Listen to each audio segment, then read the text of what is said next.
दोस्तों 1 million subscribers होने की खुशी में और आपके डिमांड पे आज हम लेके आए हैं आपके लिए एक टेंस की फुल फ्लैज वीडियो। इस वीडियो को देखने से पहले आप मुझसे प्रॉमिस करो, एक प्रॉमिस मैं आपसे करता हूं। आप प्रॉमिस करो कि आप वीडियो एंड तक देखोगे और मैं आपसे प्रॉमिस करता हूं कि वीडियो देखने के बाद आपके टेंस हमेशा के लिए पूरे पक्के हो जाने वाले हैं। कोई आपको टेंस सीखने से नहीं रोक सकता। सीखोगे तो क्या, औरों को भी सिखाओगे। आपने कभी इस तरह से टेंसेस को नहीं पढ़ा होगा। आपका आज दूसरा जन्म होने वाला है, तो कमर कस लीजिए पेन और कॉपी के साथ और मेरे साथ चलिए टेंसेस को सीखने।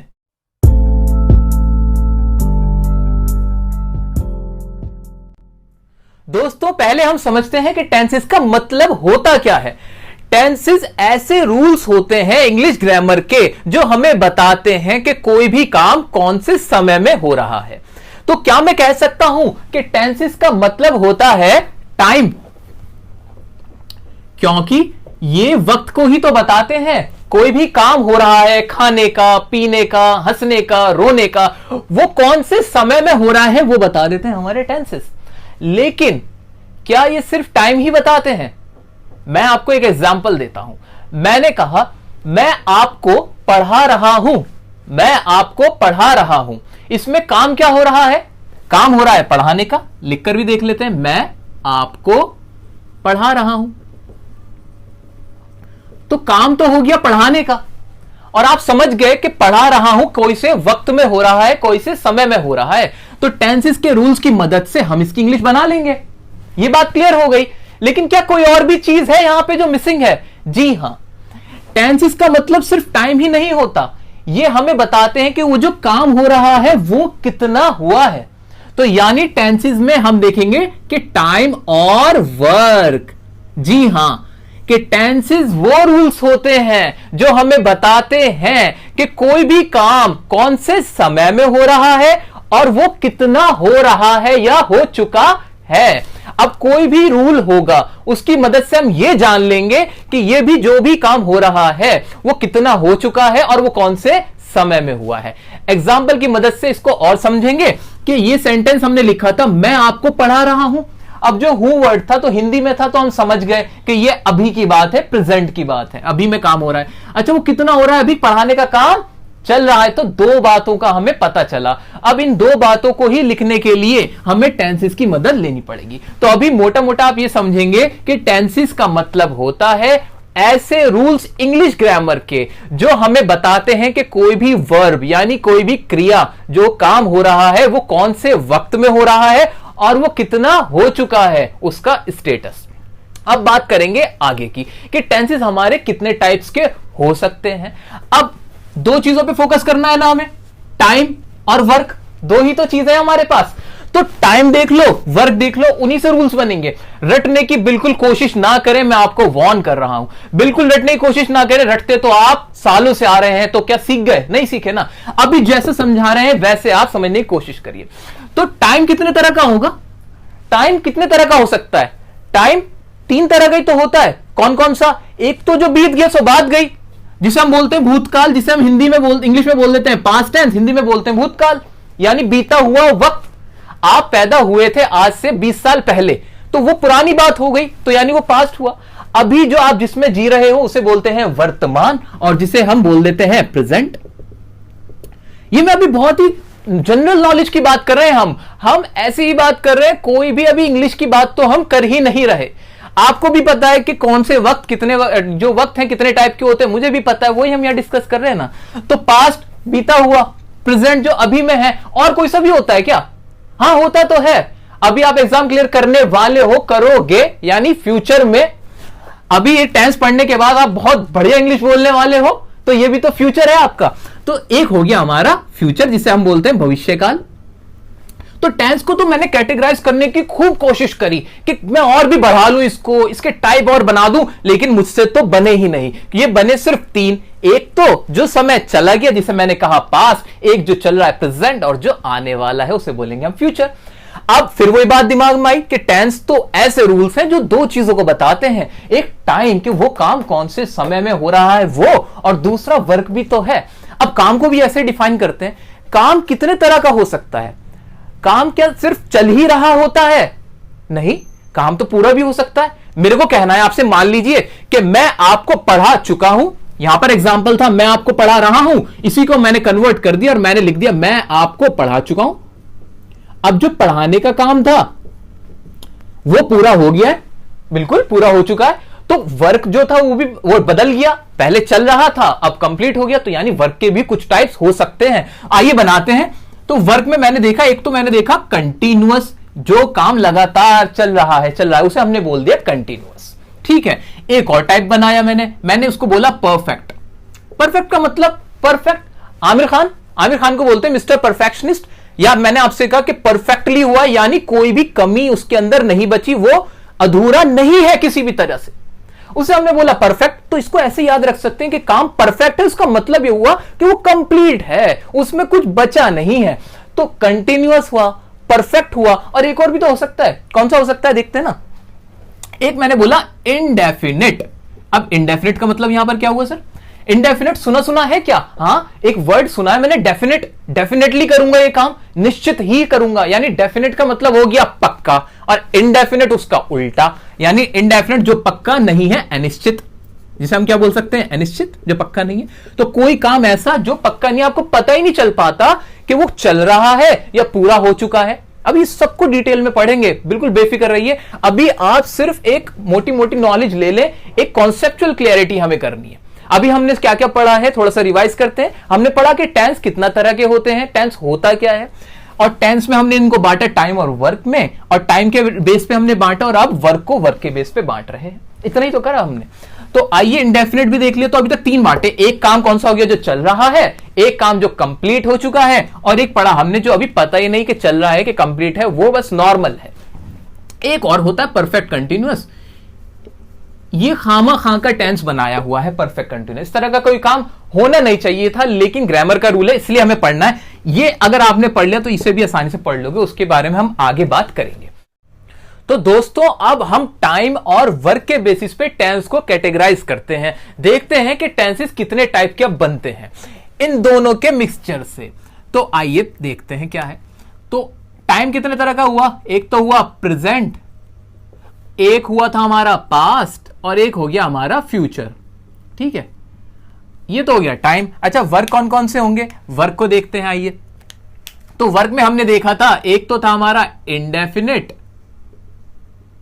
इसको मैं ठीक से लिख देता हूं, इंडेफिनिट। एक था हमारा कंटिन्यूअस, एक था हमारा परफेक्ट, और एक था हमारा परफेक्ट कंटिन्यूअस टेंस। अच्छा, अब इसका मतलब क्या हुआ? यानी प्रेजेंट में भी इंडेफिनिट होगा, ऐसा हो सकता है। हाँ जी, प्रेजेंट में काम हो रहा, टाइम जो है वो प्रेजेंट में, काम है हमारा इंडेफिनिट। ऐसे टाइम है प्रेजेंट, काम है हमारा कंटिन्यूअस, और ऐसे ही टाइम है हमारा प्रेजेंट, काम है हमारा परफेक्ट, टाइम है प्रेजेंट, काम है हमारा परफेक्ट कंटिन्यूअस। तो ये कितने टाइप के हो गए? ये हो गए जी 4 टाइप के। कितने? 4 टाइप के। तो मैं कह सकता हूं कि प्रेजेंट टेंस के हमारे 4 टाइप होते हैं, और वो 4 टाइप इस तरह से होते हैं। इनके नाम को हमने समझना सीख ही लिया है कि इनके नाम से हम कैसे पता लगा सकते हैं कि कौन सा काम हो रहा है और कितना हो चुका है। तो ये हमने समझ लिया। अच्छा, बिल्कुल समझ में आया। अब एक सवाल और, जिस तरह से प्रेजेंट टेंस में एक काम के बेस पे हमने 4 में कैटेगराइज किया, तो क्या पास्ट और फ्यूचर में भी ऐसा ही होगा? अब ये सवाल आता है, क्या ऐसा ही पास्ट और फ्यूचर में होगा? बिल्कुल होगा। वेरी लॉजिकल, ये बहुत ज्यादा लॉजिकल है। जिस तरह यहां हुआ ऐसे ही यहां पर भी होगा। यहां भी पास्ट का क्या होगा? एक इंडेफिनिट हो जाएगा, past continuous, past perfect, past perfect continuous. क्या फ्यूचर में भी यही चेंज चलेगी? हाँ जी, बिल्कुल चलेगी। ऐसा होगा कि काम कोई फ्यूचर, जो टाइम होगा उस काम का, वो फ्यूचर में होगा।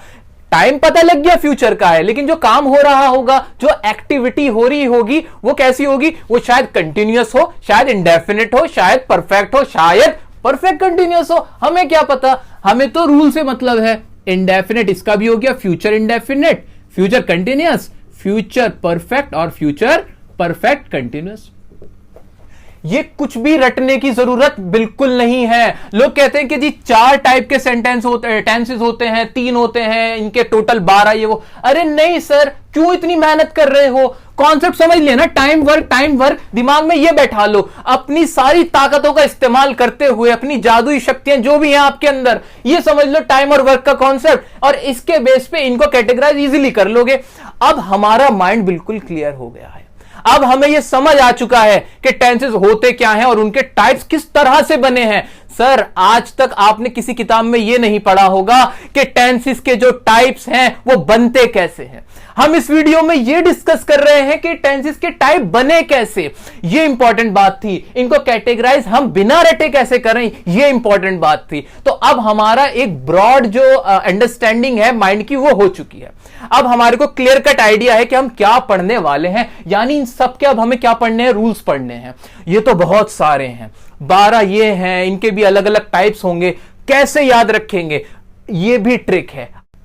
दोस्तों, अब हम वीडियो के उस पार्ट में आ गए हैं जहां मुझे आपका 100 and 200% कंसंट्रेशन चाहिए। यह कंसंट्रेशन आपको जिंदगी भर फायदा देने वाला है। यह कॉन्सेप्ट, सर ये कॉन्सेप्ट आप समझ लेंगे, सारे टेंसेस यहीं पर क्लियर होने वाले हैं। तो आइए अभी समझते हैं एक छोटी सी स्टोरी को। मैंने आपसे कहा कि आप अपने स्कूल की तरफ से किसी कंपटीशन में गए, कंपटीशन में भाग लेने आप गए हो, वहां पे और भी बहुत सारे स्कूल के बच्चे आए हुए हैं। अब इतने सारे बच्चों में आपकी पहचान कैसे हो, आप तो खो जाओगे, आपके टीचर्स परेशान हो जाएंगे। तो ऐसे में क्या करना चाहिए या क्या होता है, ऐसा करना चाहिए कि आपको मैं ना एक डिफरेंट कलर की जैकेट्स पहना देता हूं। मान लीजिए हमने क्या किया, अपने स्कूल के बच्चों को रेड कलर की जैकेट पहना दी। अब जो भी हमारे स्कूल के बच्चे हैं सब रेड जैकेट के अंदर, और जो दूसरे स्कूल के बच्चे हैं उनको हमने ग्रीन कलर की जैकेट पहना दी। एक और स्कूल के बच्चे हैं उनको हमने येलो कलर की जैकेट पहना दी। अब ये 3 कलर की जैकेट में हमारे सारे स्टूडेंट्स बैठे हुए हैं। अब हमें क्या याद रखना है, हमें तो बस ये याद रखना है ना कि हमारे स्कूल के बच्चे रेड कलर की जैकेट में है। जो भी रेड कलर की जैकेट में होगा मैं समझ जाऊंगा कि ये हमारे स्कूल का ही स्टूडेंट है। अब चाहे वो कहीं भी चला जाए, घूमे फिरे, हमें टेंशन ही नहीं है। हम तो रेड देखा, पहचान लगाई, बात खत्म। अब हमने ये तो सीख लिया कि टेंसेस जो होते हैं वो 3 टाइप के होते हैं और उनके 4 और वर्क वाले टाइप होते हैं। ये हमने सीख लिया था। टेंसेस कितने वक्त कितने तरह का होता है, काम कितने तरह के होते हैं, ये तो सब क्लियर हो गया। अब उनकी पहचान, ऐसे ही टेंसेस में हमने रेड जैकेट पहनानी है, कुछ बच्चों को हमें येलो जैकेट पहनानी है, कुछ को ग्रीन जैकेट पहनानी है। जी हां, ये जो हमने 3 जैकेट पहनाई ना, वो ऐसे पहनाई कि हमने क्या किया, हमने लिखा कि प्रेजेंट टेंस जो भी होगा, जो हमारा प्रेजेंट टेंस होगा ना, उसकी जो हम हेल्पिंग वर्ब इस्तेमाल करेंगे वो कौन सी होंगी, वो होंगी हमारी do, does, is, am, are और हैज, हैव। ये हमें याद रखना है कि ये जब भी होंगे ना, प्रेजेंट हमें दिखाना होगा तो हम इन वाली हेल्पिंग वर्ब्स को याद रखेंगे। डू, डज, इज, एम या आर, हैज या हैव, ये याद रखना है। अच्छा, और स्कूल के बच्चों को हम क्या पहनाते हैं, पास्ट वालों को। अब कभी भी टाइम हो पास्ट टेंस में तो उसकी पहचान के लिए कि वो टाइम कैसे पहचाने, उसके लिए हमने जैकेट कौन सी पहनाई। मान लीजिए हमने ग्रीन जैकेट पहनाई तो डू डज का हमने करा डिड, इज, एम, आर का करा हमने वॉज या फिर वर, हैज, हैव का हमने कर दिया सिंपल हैड। अब तीसरे स्कूल की तरफ बढ़ते हैं। उनके स्टूडेंट्स को भी तो हमने डिफरेंट जैकेट पहनाई। हमने क्या किया, फ्यूचर वालों को हमने कहा कि आप कुछ मत करिए, आप बस ये जैकेट पहन लीजिए, और इसके लिए हमने कुछ नहीं करा, हमने करा विल, शैल। मेनली यही रखना है हमें याद, विल शैल ही होगा। आगे वैसे होता है विल शैल हैव भी, अगर एक साथ हो तब भी आप समझ लेंगे फ्यूचर। मेन आपको इस पे फोकस करना है, विल शैल। इसकी बात जब करेंगे तब और इसकी अंडरस्टैंडिंग होगी हमें। तो अभी सिर्फ पहचान के लिए टेंसेस के अंदर ट्रांसलेशन के टाइम पे इंग्लिश पढ़ते हुए किसी भी सेंटेंस की हमें यह ध्यान देना है कि अगर हेल्पिंग वर्ब ये वाली है, ये हेल्पिंग वर्ब है, तो उसका टेंस का टाइम तो प्रेजेंट होगा। काम की बात नहीं की हमने, हमें टाइम पता चल जाएगा कि do, does, is, am, are है, हैज, हैव है, तो वो प्रेजेंट है। टाइम अगर डिड, वॉज, वर, हैड वाली हेल्पिंग वर्ब है तो हमें पता चल गया वो पास्ट है, और अगर फ्यूचर है तो विल और शैल है। एक एग्जांपल की मदद से हम इसको और अच्छे से समझेंगे। एग्जांपल मैंने लिख दिया। मान लीजिए she does not understand English.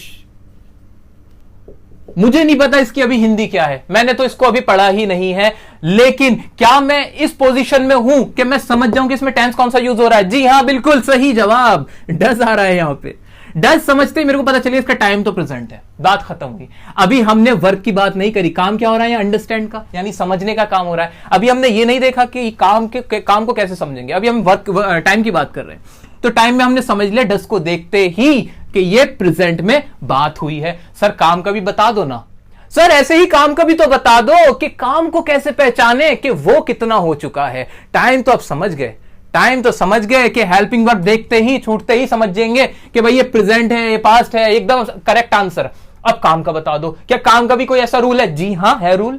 Rule क्या है? जो हमारी ये वर्ब होती है ना, मेन वर्ब, ये फर्स्ट सेकंड और थर्ड फॉर्म्स होती हैं। इसकी 3 फॉर्म्स होती हैं, फर्स्ट सेकंड थर्ड फॉर्म्स होती हैं जो भी वर्ब होती है। मान लीजिए गो है ना, तो गो तो ही उसकी फर्स्ट फॉर्म, सेकंड फॉर्म हो गई वेंट और थर्ड फॉर्म हो गई गॉन। 3 फॉर्म्स होती हैं जितनी भी हमारी एक्शन वर्ब होती है। ये बात आप अच्छे से समझ लीजिए। मैं बार बार कह रहा हूं कि जो इंपॉर्टेंट है, जो मोस्टली यूज होती हैं, उनकी थर्ड फॉर्म जितनी तीनों फॉर्म्स हम वीडियो के लास्ट में आपको दे देंगे। अभी आपको इतना याद रखना है कि 3 फॉर्म्स होती हैं, आपको पता भी होगा बहुत सो को। तो आपको अब इसके थ्रू पहचान करनी कि काम कितना हुआ है। जब भी वर्ब की फर्स्ट फॉर्म हो तो समझ लो कि काम कौन सा है, वो है इंडेफिनिट। कभी भी वर्ब की फर्स्ट फॉर्म देखो तो समझ लेना वो इंडेफिनिट है, मेनली वो इंडेफिनिट है। वर्ब की फर्स्ट फॉर्म के साथ,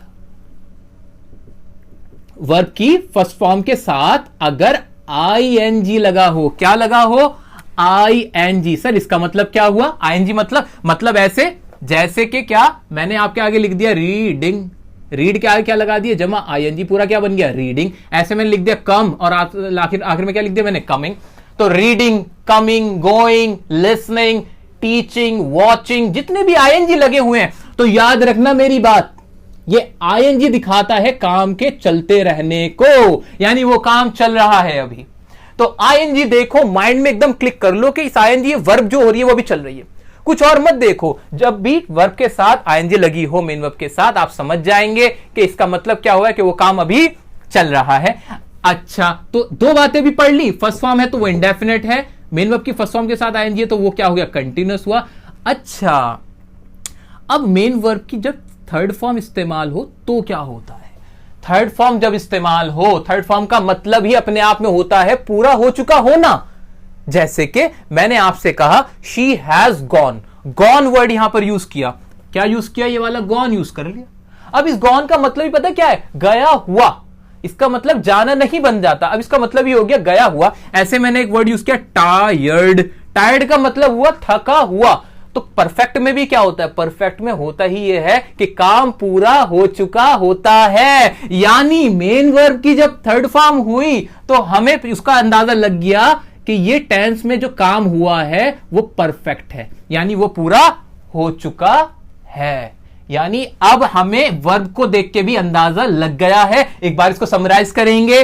फर्स्ट फॉर्म होगी तो इंडेफिनिट, अगर फर्स्ट फॉर्म के साथ आईएनजी लगी होगी तो काम चल रहा है, कंटिन्यूअस है। वर्ब की थर्ड फॉर्म होगी तो वो हमेशा क्या होगा? परफेक्ट होगा। टाइम को देखकर, हेल्पिंग वर्ब्स को देखकर, जैकेट्स को देखकर टाइम पता चल गया, वर्ब को देखकर वर्क पता चल गया, टेंस का पूरा रूल पता चल गया। आइए अब इसको स्ट्रक्चर की फॉर्म देते हैं। हम बहुत आराम से बढ़ते चले जा रहे हैं अपने टारगेट की तरफ, और हमारा टारगेट है आज टेंस को सीखना। तो गाइज अब हमने बेसिक कॉन्सेप्ट्स को समझ लिया है, मेन वर्ब की कितनी फॉर्म्स होती हैं और कौन सी हेल्पिंग वर्ब्स क्या हैं, वो सब हम अब समझ चुके हैं। अब टाइम आया है प्रेजेंट इंडेफिनिट टेंस को स्टार्ट करने का।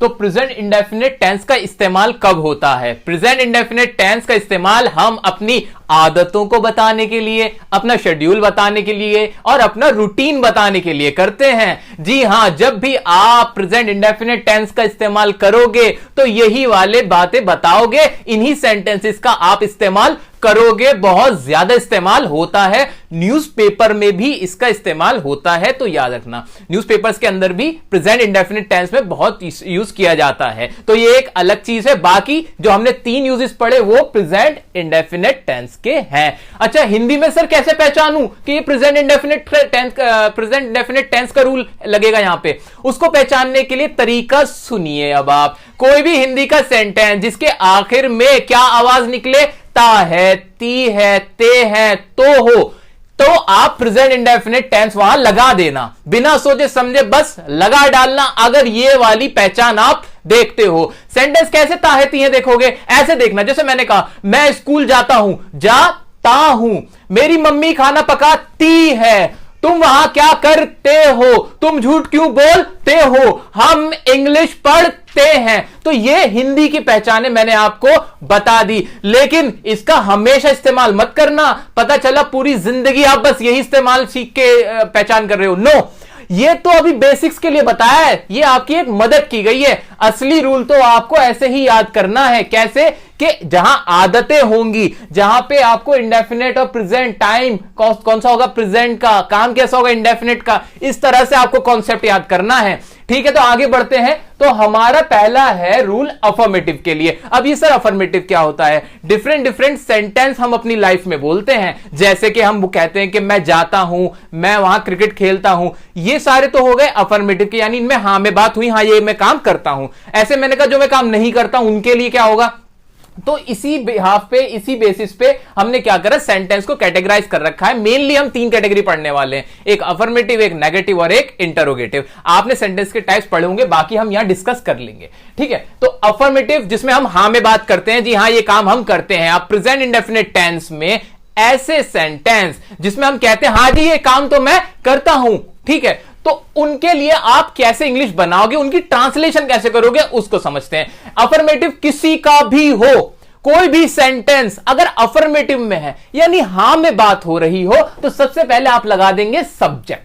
सब्जेक्ट आ जाएगा, यानी जो काम करता है उसका नाम आ जाएगा, उसकी इंग्लिश यहां पर आ जाएगी। जैसे कि अब ये मैं है, तो मैं यहां पर क्या है, काम करने वाला है। मैं व्हाइट बोर्ड पर लिखता हूं, तो इसके लिए क्या सब्जेक्ट बना, मैं इसका सब्जेक्ट हो गया। आगे बढ़ेंगे। मेन वर्ब की कौन सी फॉर्म, रूल तो हमारे यहां लिखे हुए तो है। मेन वर्ब की कौन सी फॉर्म लगेगी, फर्स्ट कब लगेगी, जब इंडेफिनिट होगा। तो हम पढ़ ही क्या रहे हैं, प्रेजेंट इंडेफिनिट, तो मेन वर्ब की फर्स्ट फॉर्म लग गई सर। यहां पे आपको हमने रीजन भी दिया, वजह भी दी कि ये फॉर्मूला बन कैसे रहा है। रटने की कोई भी जरूरत नहीं है। अगर ये वीडियो देखने के बाद भी अगर आप रट रहे हो, तो सर ये वीडियो बनाने का हमारा जो पर्पस था वो फुलफिल नहीं हो पाएगा। मुझे पूरी उम्मीद है हमारे सब साथी इसको रटेंगे नहीं और इसको ऐसे ही समझेंगे। और वीडियो को लाइक जरूर कर देना अगर आपको ये रीजन जानने के बाद मजा आया हो तो यहां मेन वर्ब की कौन सी फॉर्म लगनी है, फर्स्ट। कौन सी लगी, हां फर्स्ट लगी, बिल्कुल कोई सोचना ही नहीं है, फर्स्ट फॉर्म लगी, ठीक है। अब एस या ईएस लगेगा, वो कब लगेगा, वो तब लगेगा। वैसे इसके बारे में तो हमने बता रखा है, हमारी एक एरर डिटेक्शन की वीडियो, उसमें हमने डिस्कस किया था कि एस या ईएस कब आएगा। अब दोबारा एक बार मैं आपको समझा देता हूं। एस या ईएस तब लगेगा मेन वर्ब की फर्स्ट फॉर्म के साथ, जब ये जो हमारा सब्जेक्ट है ना, ये जो हमारा सब्जेक्ट है वो थर्ड पर्सन हो। थर्ड पर्सन कौन सा, जिसके बारे में बात की जा रही है वो थर्ड पर्सन हो, और वो थर्ड पर्सन अगर सिंगुलर हो, अगर थर्ड पर्सन हमारा सिंगुलर हो, और उसके साथ हम क्या लगाएंगे, वो हमारा सब्जेक्ट है, तब हम लगा देंगे मेन वर्ब की फर्स्ट फॉर्म के साथ एस या ईएस। इसको एग्जांपल के साथ भी समझ लेते हैं। जैसे सेंटेंस है मेरा, कुणाल मेरे साथ रहता है। कुणाल मेरे साथ रहता है। कुणाल कौन, थर्ड पर्सन जिसके बारे में बात की गई है, यानी वो फर्स्ट पर्सन नहीं, कहने वाला नहीं, सुनने वाला नहीं, वो थर्ड पर्सन है, कोई तीसरा है। तो कुणाल थर्ड पर्सन हुआ कि नहीं हुआ, क्या वो सिंगुलर है, हां कुणाल एक व्यक्ति है, तो उसके साथ मेन वर्ब जो भी होगी हम क्या लगा देंगे, एस या ईएस लगा देंगे। अच्छा, लास्ट में फिर आ जाएगा हमारा ऑब्जेक्ट। तो हमने इसको पूरा अच्छे से समझ लिया, सब्जेक्ट, वर्ब की फर्स्ट फॉर्म, एस या ईएस और ऑब्जेक्ट। क्लियर। अब इसको एग्जांपल से समझेंगे। अफर्मेटिव हमारा खत्म हो जाएगा। फिर मैं व्हाइट बोर्ड पर लिखता हूं, सब्जेक्ट क्या, मैं की इंग्लिश क्या हो जाएगी, आई। अच्छा, आई के साथ एस या ईएस लगा दूं, क्या लगाऊंगा, क्या दिमाग में सोचो, सब्जेक्ट सोचते ही एस ईएस का दिमाग में ख्याल आना चाहिए। आई तो ऐसा लग रहा है सिंगुलर, अरे नहीं, मुझे मतलब ही नहीं है कि सिंगुलर है कि प्लूरल, मुझे देखना है थर्ड पर्सन है कि नहीं। पहले तो ये देखो ना कि थर्ड पर्सन है कि नहीं। नहीं जी, ये थर्ड पर्सन नहीं है, ये तो फर्स्ट पर्सन है, इसलिए एस या ईएस का कोई क्वेश्चन ही नहीं बनता, SES नहीं लगाएंगे। ओहो मजा आया, ठीक है कोई दिक्कत नहीं। आगे बढ़ूंगा मैं। मेन वर्ब की फर्स्ट फॉर्म आनी है। मेन वर्ब क्या है इसमें? मैं व्हाइट बोर्ड पर लिखता हूं। लिखना, लिखने की इंग्लिश क्या होती है? राइट। तो यहां हम क्या लिख देंगे? राइट। हम भी राइट कर देंगे, ठीक है।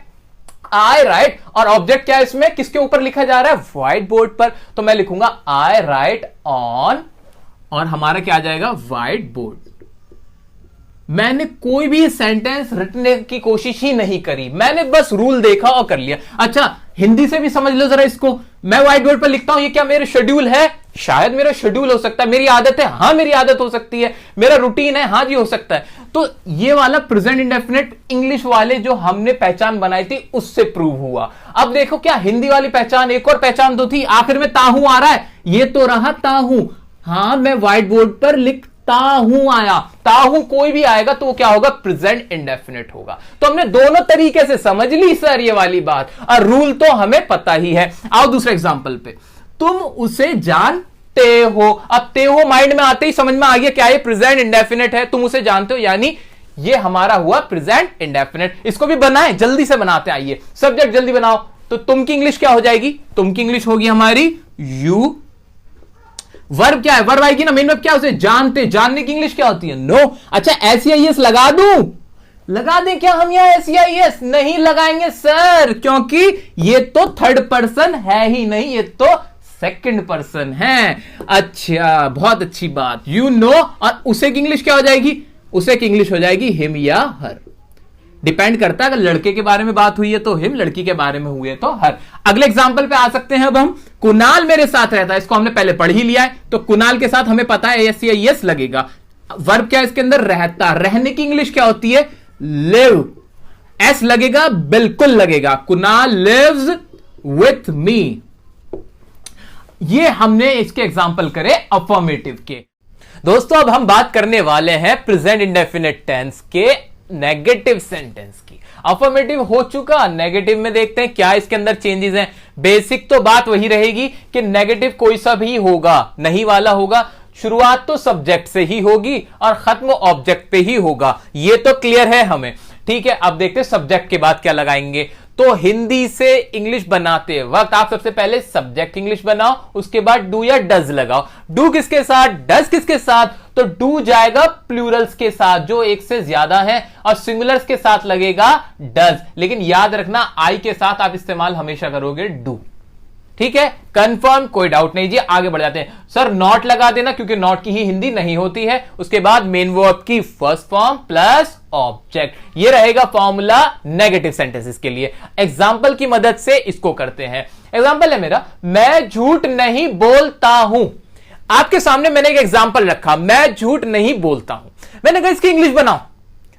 अब क्या पहला स्टेप होना चाहिए मेरा? पहला स्टेप ये होना चाहिए, सर ये टेंस कौन सा है? सर ये टेंस कौन सा है? हाँ जी इसमें कोई काम हो रहा है। क्या काम हो रहा है? झूठ बोलने का काम हो रहा है। मैं झूठ नहीं बोलता हूं, यानी नहीं बोलता नेगेटिव है। ये आपकी कोई आदत है? हां मेरी आदत है, मैं अपनी आदत बता रहा हूं। आदतें तो प्रेजेंट इंडेफिनिट टेंस का पार्ट है, ये तो प्रेजेंट इंडेफिनिट टेंस हुआ।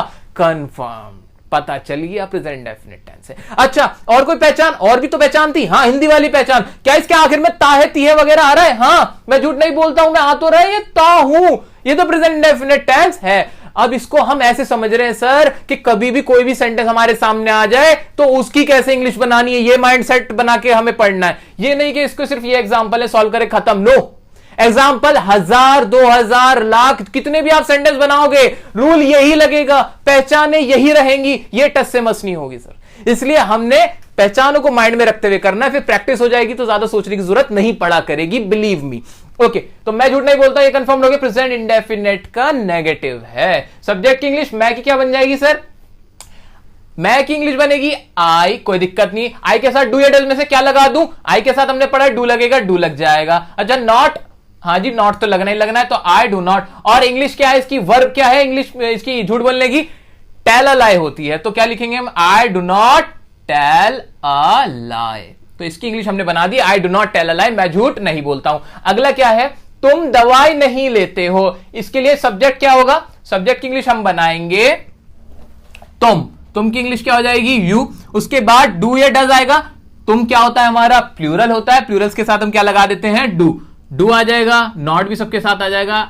यू डू नॉट, वर्ब क्या है इसमें, लेना, लेने की इंग्लिश हो जाएगी take. You do not take, दवाई को बोलते हैं मेडिसिन, तो you do not take medicine.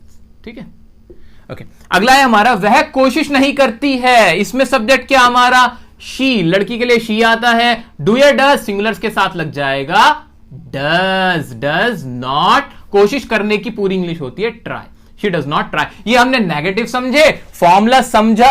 Sir याद रखें, हमने जो भी ये सेंटेंसेस करे हैं फॉर्मूले की मदद से करे हैं, और ये फॉर्मूला कैसे बना ये भी आज हमें पता है। आपको पता चल रहा है एक एक रीजन के टेंसेस के कौन सा स्ट्रक्चर कैसे बन रहा है, तो इसमें रटने वाली बात नहीं है। यह वीडियो देखने के बाद आपको इतनी नॉलेज हो जानी चाहिए कि आप दूसरे को भी पढ़ा सको। गाइस, ये टाइम आ गया है इंटरोगेटिव सेंटेंस का, सवालों को पूछने का। जी हां, वो वाले सेंटेंस जिसमें हम सवाल पूछते हैं उनकी इंग्लिश कैसे बनानी है वो देख लेते हैं। तो डू या डज यानी हेल्पिंग वर्ब सबसे पहले रख दो। अच्छा, नोटिस करना, बहुत इंपॉर्टेंट बात कहीं लिख लो क्या, कि कभी भी इंटरोगेटिव सेंटेंस जो होगा ना तो उसकी शुरुआत हेल्पिंग वर्ब से ही होगी। तो याद रखना है हमें कि उसकी शुरुआत हेल्पिंग वर्ब से होगी। जो भी टेंस होगा उसकी हेल्पिंग वर्ब सबसे पहले आएगी। ठीक है, तो इसकी हेल्पिंग वर्ब डू या डज थी, तो डू या डज आ गया। डज किसके साथ, डू किसके साथ, वही नेगेटिव वाला रूल जो हमने नेगेटिव सेंटेंस में रूल पढ़ा है ना, वही लगेगा। सिंगुलर्स के साथ डज, प्लूरल्स के साथ डू, और आई के साथ भी डू आएगा। सब्जेक्ट रखेंगे, फिर मेन वर्ब की फर्स्ट फॉर्म प्लस ऑब्जेक्ट। ठीक है, सब अब एग्जांपल्स हैं, एग्जांपल से हम सेंटेंस को बनाते हैं। क्या तुम खेलते हो, इसमें एक सवाल पूछा, क्या तुम खेलते हो, उसकी इंग्लिश बनाते हैं जल्दी से। डू या डज में से क्या आ जाएगा, सब्जेक्ट देखो, तुम क्या होता है, प्लूरल। प्लूरल के साथ क्या लगा दूं, डू, तो लगा दूंगा डू, तो डू, और उसके बाद क्या, सब्जेक्ट क्या है, यू, खेलने की इंग्लिश प्ले, फर्स्ट फॉर्म रहेगी क्वेश्चन मार्क, खत्म। अच्छा, ये लगाना मत भूलना, मार्क ऑफ इंटरोगेशन कहते हैं इसे, ये भी पढ़ा जाता है सर, तो इसको मार्क ऑफ इंटरोगेशन को लगाना ना भूले लिखते हुए। ठीक है, अच्छा, क्या तुम वहां रहते हो, इसमें भी तो एक सवाल था। अच्छा चलो, छोटा सा एक और मजा करते हैं इसमें, क्या, शुरू से चलते हैं। क्या ये प्रेजेंट इंडेफिनिट टेंस कैसे है ये देख लेते हैं। ते हो लास्ट में आ रहा है, हाँ आ रहा है। क्या ये एक आदत है, आपसे पूछा जा रहा है वहां रहते हो, रहने का काम करते हो जी, हाँ शेड्यूल है आपका वहीं पर रहने का, जी हाँ मेरी हैबिट है, मैं वहीं रहता हूं। ठीक है, आपने एक बात बता दी अपने बारे में, तो प्रेजेंट इंडेफिनिट टेंस प्रूव हो गया। ये सोचते हुए चलना है हमेशा। आपको कोई भी सेंटेंस देखो कि वो प्रेजेंट इंडेफिनिट है तो कैसे है, कंटिन्यूस है तो कैसे। इंग्लिश बनाते हैं, यहां भी क्या आएगा, डू आएगा। क्यों आएगा आपको पता है, क्योंकि तुम के साथ डू आएगा। डू हमारा आ गया, फिर वर्ब क्या है, डू यू लिव, और वहां के लिए क्या आ जाएगा, there. Do you live there, क्या तुम वहां रहते हो। अगला है हमारा सेंटेंस, क्या वह तुम्हें पढ़ाता है। अब ये भी ता है लास्ट में आया, हैबिट पूछी गई, हाँ तो ये क्या है, प्रेजेंट इंडेफिनिट टेंस। बार बार सर मैं इसलिए रिपीट कर रहा हूं ताकि आपके माइंड में बैठ जाए, इसलिए आप भी रिपीट करो, कभी भी सेंटेंस पढ़ो इसी तरह प्रैक्टिस करो। पहले पूछो क्या वो वाले टेंस है कि नहीं, जो टेंस आप पढ़ रहे हो उसको देखो। यही फॉर्मूला, यही स्ट्रेटेजी आप यूज करोगे तो ही दूसरे को पढ़ा पाओगे। ठीक है, अब क्या वह तुम्हें पढ़ाता है, क्या की इंग्लिश क्या आ जाएगी, डज। अच्छा, डज क्यों लगाया मैंने, अरे सर सब्जेक्ट ना सिंगुलर था, सब्जेक्ट सिंगुलर था, सिंगुलर के साथ डज लगता है, मैंने भी डज लगा दिया। बहुत सही किया आपने, डज आ गया। उसके बाद ही आ जाएगा, या लड़का है ना पढ़ाता है तो लड़के के लिए ही आ गया, डज ही। पढ़ाने के लिए क्या हो जाएगी, टीच, और तुम्हें के लिए क्या आ जाएगी, you. Does he teach you. Sir ये हमारे हुए इंटरोगेटिव सेंटेंस खत्म। सर नीचे भी आपने कुछ लिखा हुआ डबल इंटरोगेटिव, सर ये क्या है, सर ये ज्यादा इस्तेमाल होता है, इससे ज्यादा तो ये इस्तेमाल होता है, इसको समझ लो डबल इंटरोगेटिव सेंटेंस क्या होता है। डबल इंटरोगेटिव सेंटेंस और इंटरोगेटिव सेंटेंस में फर्क क्या है, अंतर क्या है वो देखते हैं। तो अंतर ये होता है, सवाल तो पूछते हैं हम, दोनों ही इंटरोगेटिव हैं, लेकिन सवाल जो हम पूछते हैं तो कुछ सवाल ऐसे होते हैं जिनका जवाब यस या नो में होता है। ओके, कुछ सवाल ऐसे होते हैं जिनका जवाब आप चाह के भी यस या नो नहीं कर सकते होते हैं। आप सोचो कैसे ऐसे सवाल हो सकते हैं। बिल्कुल, मैंने आपसे पूछा क्या मुझे जानते हो, तो जवाब क्या दोगे, यस या नो ही तो देना पड़ेगा। तीसरा कोई जवाब दोगे, नहीं दे सकते। आप बोले हाँ नहीं, हाँ जानता हूं या नहीं जानता हूं। एक सवाल मैंने आपसे पूछा आपका नाम क्या है, आप जवाब दोगे मेरा नाम हाँ है, नहीं, आप क्या बोलोगे, अपना नाम बताओगे। तो ये जो जहां पे आप यस या नो में आंसर दे सकते हो, या सवाल ही ऐसा हो जिसका आंसर सिर्फ यस या नो में होगा, तो वो इंटरोगेटिव होता है, सिंपल। लेकिन जो सवाल जिसमें आपको पूरे डिटेल में आंसर देना पड़ता है ना, वो डबल इंटरोगेटिव होता है। अच्छा सर, ये तो समझ में आ गया, अब हिंदी में भी कुछ पहचान बता दो। सुनो, पहचान क्या होती है? ये जो भी स्टार्ट होगा नॉर्मल इंटरोगेटिव, उसके शुरू में क्या आएगा और कोई वर्ड यूज नहीं होगा। जैसे क्या तुम जानते हो, क्या तुम आते हो, क्या तुम खाते हो, क्या तुम पीते हो, क्या तुम हंसते हो, क्या तुम परीक्षा देते हो, कोई भी जो होगा वो क्या से शुरू होगा और यस या नो उसका आंसर हो जाएगा। क्लियर?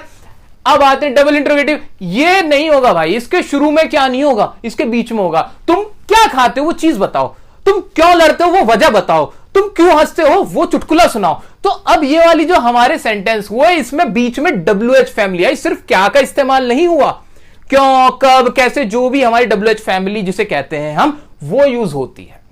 और सेंटेंस के शुरू में नहीं होगी, बीच में होगी। अब इसको बनाने का तरीका क्या है? सर इसका तो एक और फॉर्मूला बढ़ गया, दिक्कत हो गई, कैसे करें? अरे कोई दिक्कत नहीं हुई, ध्यान से देखो। WH फैमिली, डू या डज प्लस सब्जेक्ट मीनो की फर्स्ट फॉर्म प्लस ऑब्जेक्ट। इसमें और इसमें फर्क क्या है? इसमें और इसमें ना सिर्फ एक चीज का फर्क है कि डू डज से पहले, इस पूरे स्ट्रक्चर से पहले WH फैमिली जोड़ दो, और कुछ नहीं करना, खत्म। WH फैमिली जोड़ दी हमने और बन गया किसका? डबल इंटरोगेटिव का फॉर्मूला। जल्दी से इंग्लिश बना दो। तुम क्यों रोती हो? अब क्यों की इंग्लिश क्या हो जाएगी हमारी? वाई हो जाएगी। तो हम क्या लिखेंगे? वाई। अच्छा, डू या डज, तुम क्या होता है? प्लूरल, प्लूरल के साथ मैंने लगा दिया डू, और फिर सब्जेक्ट आया वाई डू यू, रोने को बोलते हैं cry, why do you cry. तुम क्यों रोते हो? रोया मत करो।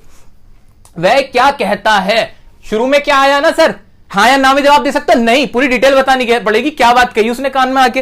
तो लिखते हैं वह क्या कहता है, इंग्लिश क्या हो जाएगी? व्हाट। क्या की इंग्लिश बनी? व्हाट। अच्छा, डू या डज क्या आएगा? डज आएगा। क्यों आएगा? सिंगुलर है, आप समझ चुके हो। व्हाट डज ही, और कहने की इंग्लिश होती है हमारी से। व्हाट डज ही से। हम कहां जाते हैं? अच्छा, सब में देखो, देखो ती है, ता है, ते हैं, सब देखो, दिमाग में वजह ढूंढते रहो कि प्रेजेंट डेफिनेट क्यों है। हम कहां जाते, कहां की इंग्लिश क्या हो जाएगी? वेयर। सर राइटिंग ना इतनी अच्छी आ रही है कि मुझे कुछ समझ नहीं आ रहा, इसलिए थोड़ा सा मैं यहां से लिखूंगा वेयर। और हम की क्या आएगी इंग्लिश? डू हो जाएगी यहां पे, क्योंकि हम प्लूरल है इसलिए डू होगी। वेयर डू वी, और जाने की इंग्लिश क्या हो जाएगी? Go. Where do we go, where do we go, हम कहां जाते हैं। तो ये खत्म हुए हमारा प्रेजेंट इंडेफिनिट के सारे इंटरोगेटिव, डबल इंटरोगेटिव, जो भी इसका अगला पिछला था, सारा हमने अच्छे से समझ लिया है। अब कोई भी सेंटेंस, पूरी दुनिया में कोई भी सेंटेंस जो आपके माइंड में आ सकता है, अगर वो प्रेजेंट इंडेफिनिट है, तो आपको उसकी इंग्लिश बनाने से कोई नहीं रोक सकता। सब समझ लिया है हमने। ओके, तो अब बात करेंगे प्रेजेंट कंटिन्यूअस टेंस की। दोस्तों, हम टेंस पढ़ रहे हैं, और गाइस अब हम प्रेजेंट कंटिन्यूअस टेंस पढ़ रहे हैं। मैं आपसे बात कर रहा हूं, आप मुझे देख रहे हो। सर ये क्या कह रहे हो? जी हां, ये रहे हो, रही हो, रहे हो, ये जितने भी हैं, ये बता रहे हैं कि प्रेजेंट में कोई काम चल रहा है। और प्रेजेंट में जब भी कोई काम चल रहा हो, या मैं कह सकता हूं कि काम जब भी चल रहा हो, तो आपको करनी है दिल की बात। वो कैसे होगी जी? वो ऐसे होगी कि आप जब भी कंटिन्यूअस देखो, कोई भी टेंस हो, प्रेजेंट का, पास्ट का, फ्यूचर का, अगर वो चल रहा है, काम को चलते हुए दिखाने के लिए, तो हम क्या करते हैं? मेन वर्ब की फॉर्म लगाते हैं फर्स्ट, और उसके साथ लगा देते हैं आईएनजी, क्योंकि वो होती है उस सेंटेंस की दिल की धड़कन। अगर आप आईएनजी नहीं लगा रहे हो तो आप उसकी धड़कन रोक दोगे। तो याद रखना, अगर कंटिन्यूटी होगी तो हम लगाएंगे आईएनजी। एग्जांपल्स के साथ आप समझेंगे स्ट्रक्चर्स को। तो अफर्मेटिव अगर हो, प्रेजेंट कंटिन्यूअस टेंस का अगर अफर्मेटिव हो, तो हमें क्या करना है वो देखते हैं। अच्छा, एक हिंदी में रटने वाली पहचान तो आप वही कर सकते हो कि आखिर में आवाज आएगी रहा है, रही है, रहे हैं, हम पहले ही समझ चुके हैं। और वैसे समझने के लिए ये देख लो कि कोई भी अगर प्रेजेंट में काम चल रहा हो तो उसमें आप ये रूल लगाओगे। सिंपल है, इसके अंदर ज्यादा लंबी चौड़ी बातें नहीं है। तो सबसे पहले अफर्मेटिव का बनाते वक्त सब्जेक्ट ही रखेंगे, हम जानते हैं। उसके बाद हेल्पिंग वर्ब आएगी। अच्छा, इंडेफिनिट में याद करो, देखो उसमें थोड़ा फर्क था। प्रेजेंट इंडेफिनिट के अफर्मेटिव में हेल्पिंग वर्ब नहीं आती। प्रेजेंट इंडेफिनिट के अफर्मेटिव और पास्ट इंडेफिनिट के अफर्मेटिव को छोड़ के अफर्मेटिव किसी का भी होगा तो ऐसे ही होगा, सब्जेक्ट और उसके बाद आएगी उसकी हेल्पिंग वर्ब। चलिए ये तो एडवांस बात थी, अभी हम आ जाते हैं बेसिक्स पे। सब्जेक्ट, उसके बाद रखेंगे इज एम आर, उसकी हेल्पिंग वर्ब, फिर लगाएंगे ये दिल की धड़कन, मेन वर्ब की फर्स्ट फॉर्म प्लस आईएनजी। ठीक है, तो इसको मैं यहां इससे जोड़ देता हूं ताकि आप थोड़ा सा समझ पाओ। ठीक है, तो यहां ये आ जाएगा मेन वर्ब की फर्स्ट फॉर्म प्लस आईएनजी, और उसके बाद सबके आखिर में ही आता है ऑब्जेक्ट। ठीक है, तो ये तो अफर्मेटिव का था। जल्दी से इसके एग्जांपल करके इसको भी हम सीख लेते हैं। अच्छा, मैं आ रहा हूं, मैं अभी प्रेजेंट में टाइम में अभी आ रहा हूं, तो इसके लिए क्या स्ट्रक्चर लगाऊं? सिंपल है, सब्जेक्ट रखूं, मैं का क्या बनाऊंगा? मैं का हो जाएगा आई के साथ हमने पढ़ा के एम आ जाएगा, और इसके अंदर वर्ब क्या है? कम, और साथ में क्या लगेगा? I N G, I am coming. अच्छा, ये तो छोटा सा सेंटेंस था। अब मेरी दिक्कत ये है, मैं आपको बहुत लंबे लंबे सेंटेंस यहां अभी नहीं करा सकता। फिर आप पूछोगे सर यहाँ टू कैसा आया, या यहां ये कैसा आया, वो कैसे आया, और आप उसमें फंस जाओगे। तो अब ये छोटे जरूर करा रहे हैं हम, लेकिन आपको याद रखना है सेंटेंस कितना ही बड़ा हो, रूल यही लगेगा। तो शॉर्ट में समझते हैं हम। अब जैसे आई एम कमिंग था, अगर मैं बोलूं कि मैं दिल्ली से आ रहा हूं, तो मैं ये भी कर सकता हूं आई एम कमिंग फ्रॉम दिल्ली। जब मैं घर से आ रहा हूं, आई एम कमिंग फ्रॉम होम। अगर मैं स्कूल से आ रहा हूं, तो कोई भी अकॉर्डिंगली आप चेंज कर सकते हो। लास्ट में क्या आ रहा है वो मैटर नहीं करता, वो हमारा ऑब्जेक्ट है, एज इट इज उसकी इंग्लिश बना देना। ठीक है, रूल यही रहेगा आपका। अगला है हमारा, वह एग्जाम की तैयारी कर रही है। बड़ा अच्छा सेंटेंस है, प्रैक्टिकल सेंटेंस है, इसको बनाते हैं। आओ जल्दी से। रही है लास्ट में आया, प्रेजेंट कंटिन्यूअस है, लगाओ फॉर्मूला सब्जेक्ट, वह की इंग्लिश क्या हो जाएगी? ही लिख दूं? हाँ जी, ही लिख दो। अरे क्यों लिख दूं, लड़की है, शी लिख दो। तो शी हो गया, शी के साथ इज लगा दूं? लगा दो, सिंगुलर्स के साथ इज आता है। अच्छा, उसके बाद वर्ब क्या इसके अंदर? तैयारी करना, एग्जाम की तैयारी करना, उसके लिए आ जाएगा प्रिपेयरिंग। ठीक है, शी इज प्रिपेयरिंग, आईएनजी लगाए, दिल की धड़कन, मैं दिल बना देता हूं ताकि याद रहे आपको इन सबके आगे। She is preparing for exam. ठीक है, ठीक है, ये भी हमारा हो गया। She is preparing for examination. तुम हमारे बारे में सोच रहे हो लास्ट में आया, प्रेजेंट में कोई काम चल रहा है, बनाते हैं इसको भी। तुम की इंग्लिश हो जाएगी यू, यू प्लूरल होता है, प्लूरल्स के साथ क्या आ जाएगा? आर आएगा, यू आर। वर्ब क्या है इसमें? सोचना, सोचने की इंग्लिश होती है बच्चों थिंक, और थिंक के साथ क्या लगेगा? आईएनजी, दिल लग जाएगा। शी इज थिंकिंग अबाउट, बारे में के लिए आ गया अबाउट, और हमारे के लिए आ जाएगा अस।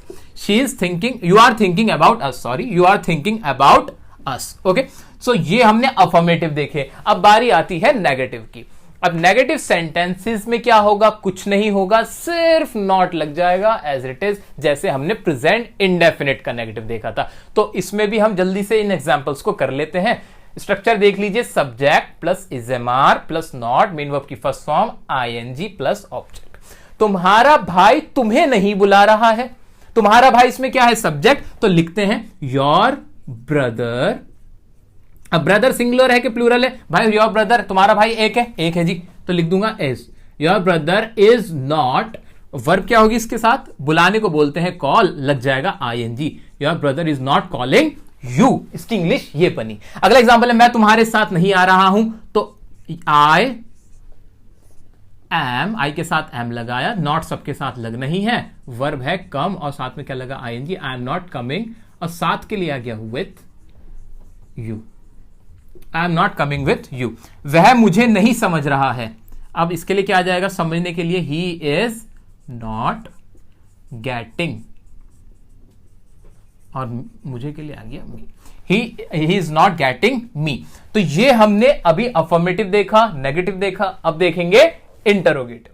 गाइज, अगर प्रेजेंट कंटिन्यूअस टेंस में कोई सवाल पूछा जा रहा है, मान लीजिए सवाल इस तरह से है, क्या तुम आ रहे हो, क्या तुम जा रहे हो, क्या तुम हंस रहे हो, क्या तुम सो रहे हो, या तुम क्यों सो रहे हो, तुम क्या सोच रहे हो, इस तरह के अगर हिंदी में सेंटेंस बोले जाएं तो उनकी इंग्लिश कैसे बनानी है वो देख लेते हैं। तो आइए, तो सबसे पहले तो रखेंगे हमारी helping verb is am are आ जाएगी, सब्जेक्ट रखेंगे, फिर उसके बाद मेन वर्ब की फर्स्ट फॉर्म प्लस आईएनजी। दिल को मत भूलिएगा, दिल की बात हमेशा साथ।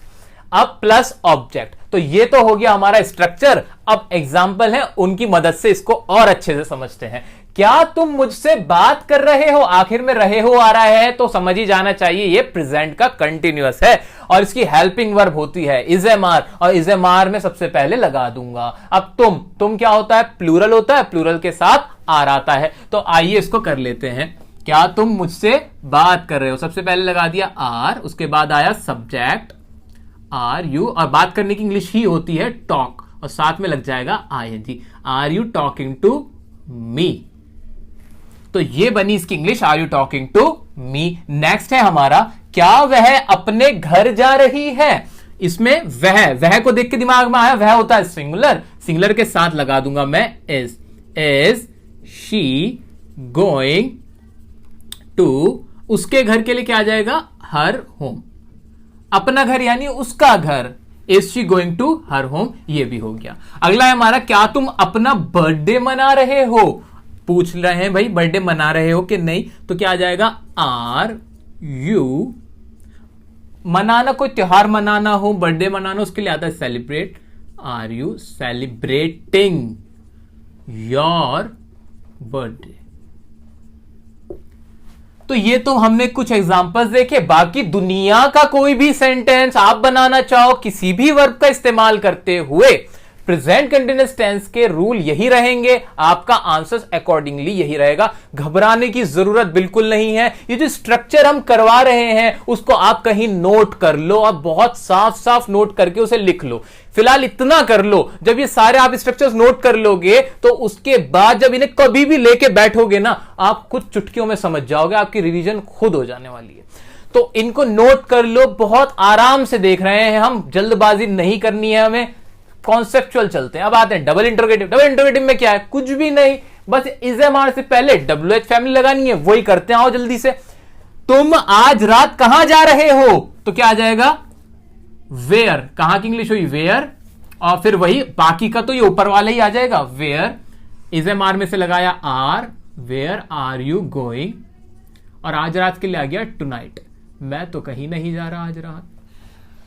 आपका पता नहीं वह मुझसे बात क्यों नहीं कर रहा है? क्यों नहीं कर रहे हो आप बात? तो इसके लिए क्या हो जाएगा? वाई। क्यों की इंग्लिश बनती है वाई, WH फैमिली आपको लगा देना है, वाई। फिर क्या है? वह मुझसे, तो सब्जेक्ट सिंगुलर है हमारा, हम लिखेंगे is. Why is he not, बात करने की इंग्लिश हुई टॉक, ING लगेगा टू मी। ओके, नेक्स्ट है हमारा, तुम कौन सा फोन यूज कर रहे हो? जरा बताओ तो हमें। तो उसके लिए क्या आ जाएगा? कौन सा के लिए आ जाएगा? विच, और विच जब लगता है तो ऑब्जेक्ट भी साथ में आ जाता है। Which phone are you using?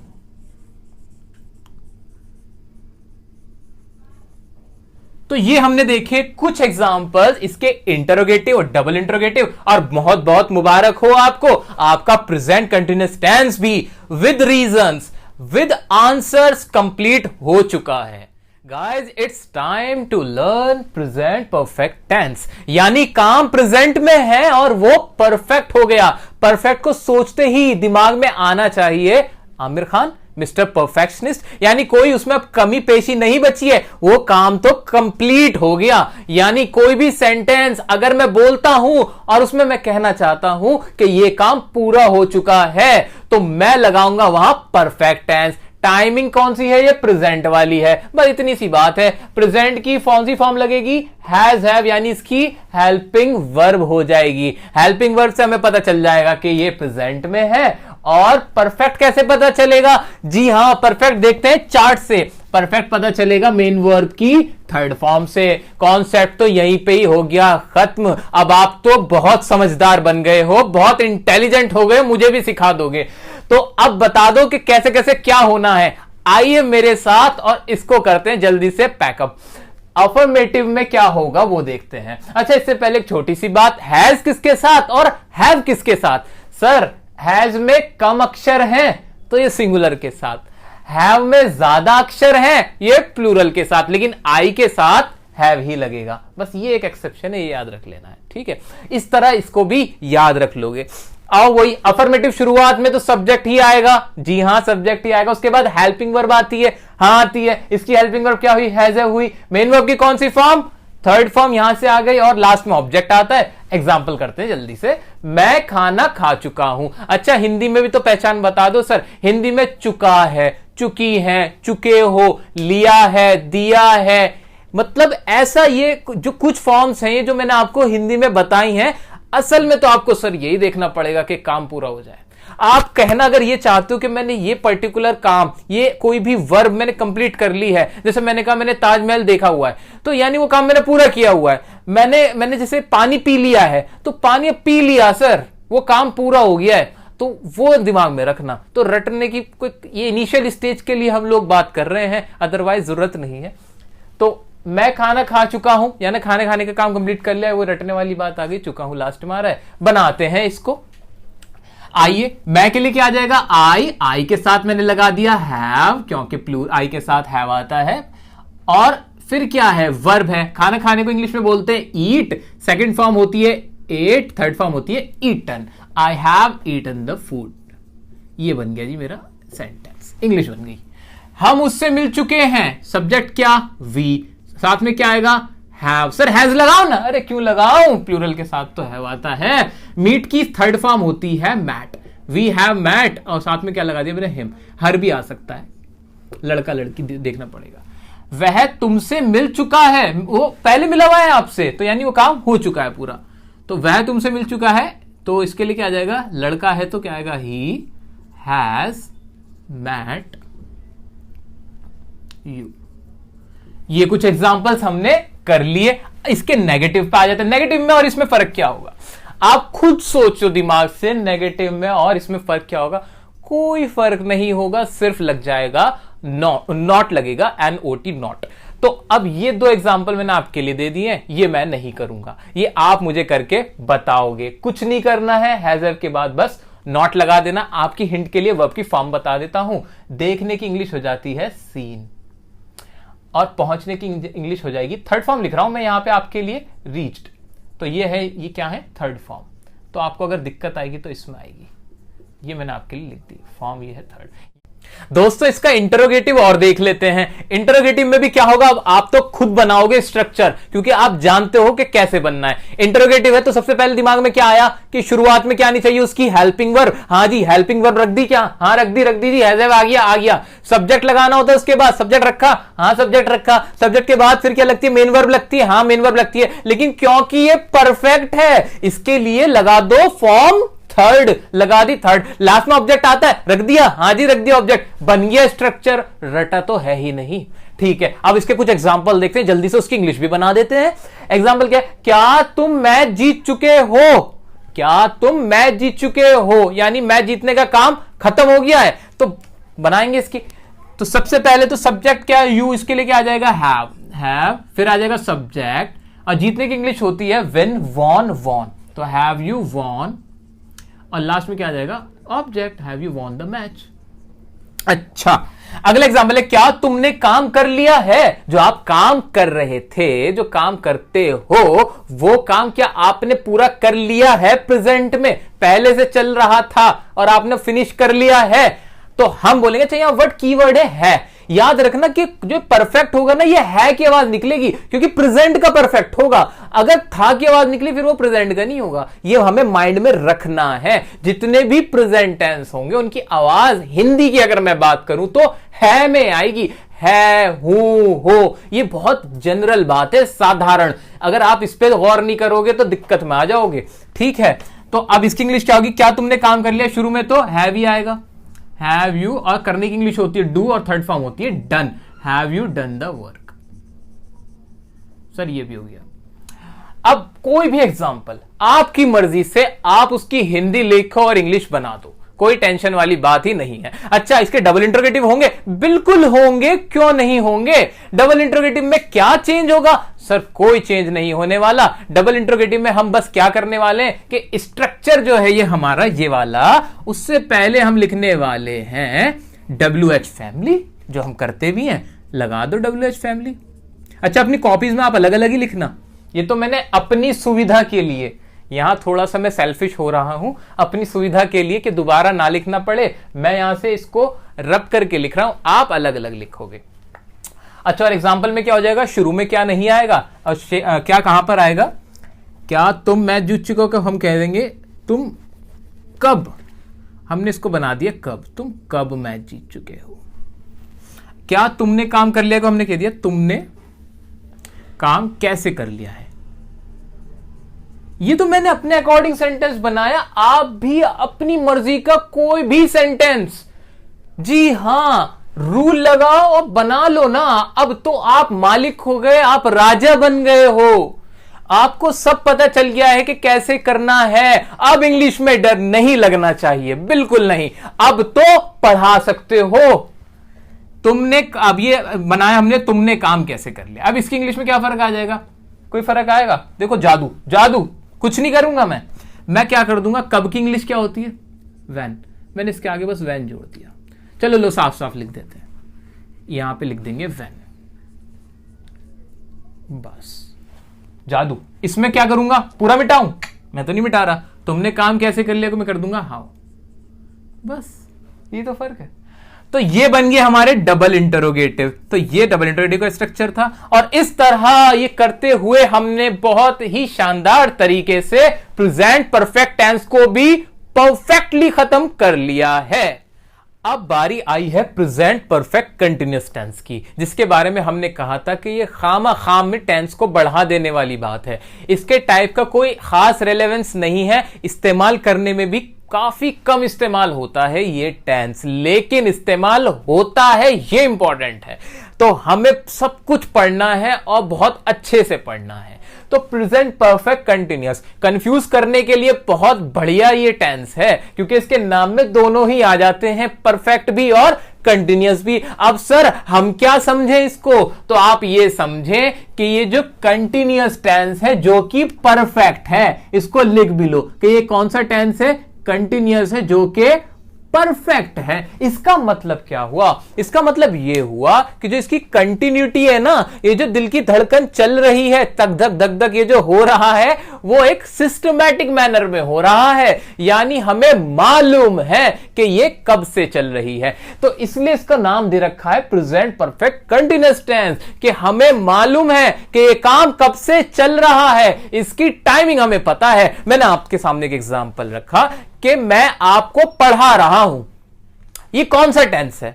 आपने जैसे ही देखा समझ में आया और एकदम आपने फटाक आंसर दिया कि ये तो टेंस है प्रेजेंट कंटिन्यूअस। ओके, मैंने कहा वेरी गुड। मैंने आपसे फिर कहा कि अब एक और एग्जांपल सुनो। मैंने आपसे कहा कि मैं 10 साल से पढ़ा रहा हूं, अब ये कौन सा टेंस है। आपने फिर जोश के साथ कहा सर ये है प्रेजेंट कंटिन्यूअस टेंस। मैंने कहा गलत जवाब, आप फंस गए।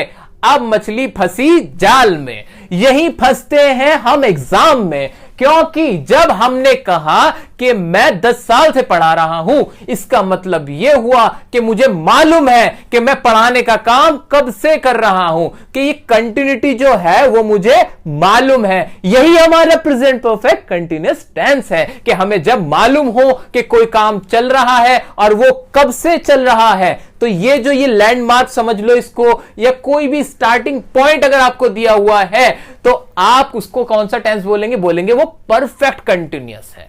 तो यहां परफेक्ट का मीनिंग समझ में आया कि नहीं आया। फिर से वही वाली बात कि हमने इसमें लॉजिक देखा, हमें पता चला कि इसका नाम ये क्यों है। अगर आपको ये बात अच्छी लगी हो तो वीडियो को लाइक जरूर करिएगा।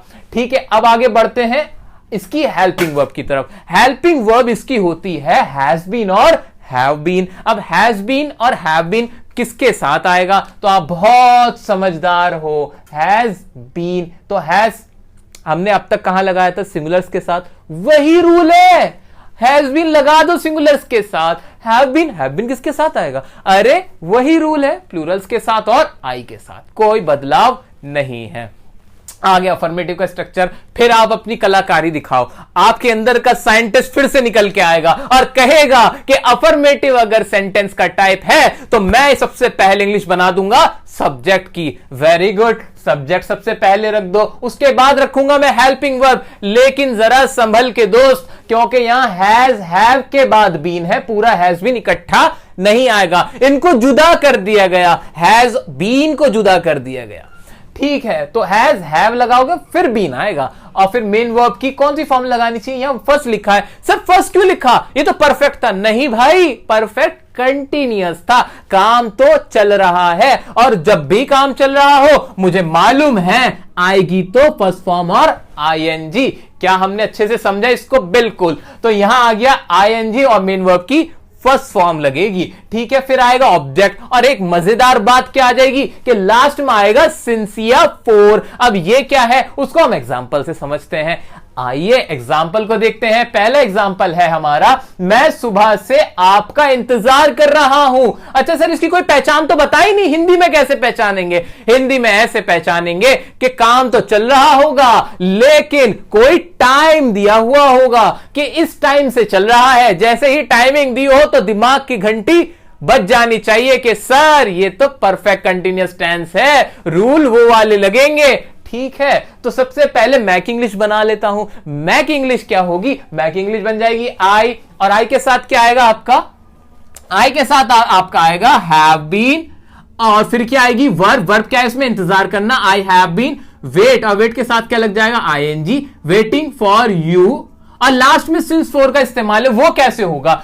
तो गाइस यहां पर एक टाइमिंग दी गई होती है कि नहीं? हां, सुबह, शाम, रात, 2 घंटा, 1 महीना, 1960, 2000, 2 मिनट, कोई भी टाइमिंग दी गई होगी, उस टाइमिंग से पहले लग जाएगा सिंस या फॉर।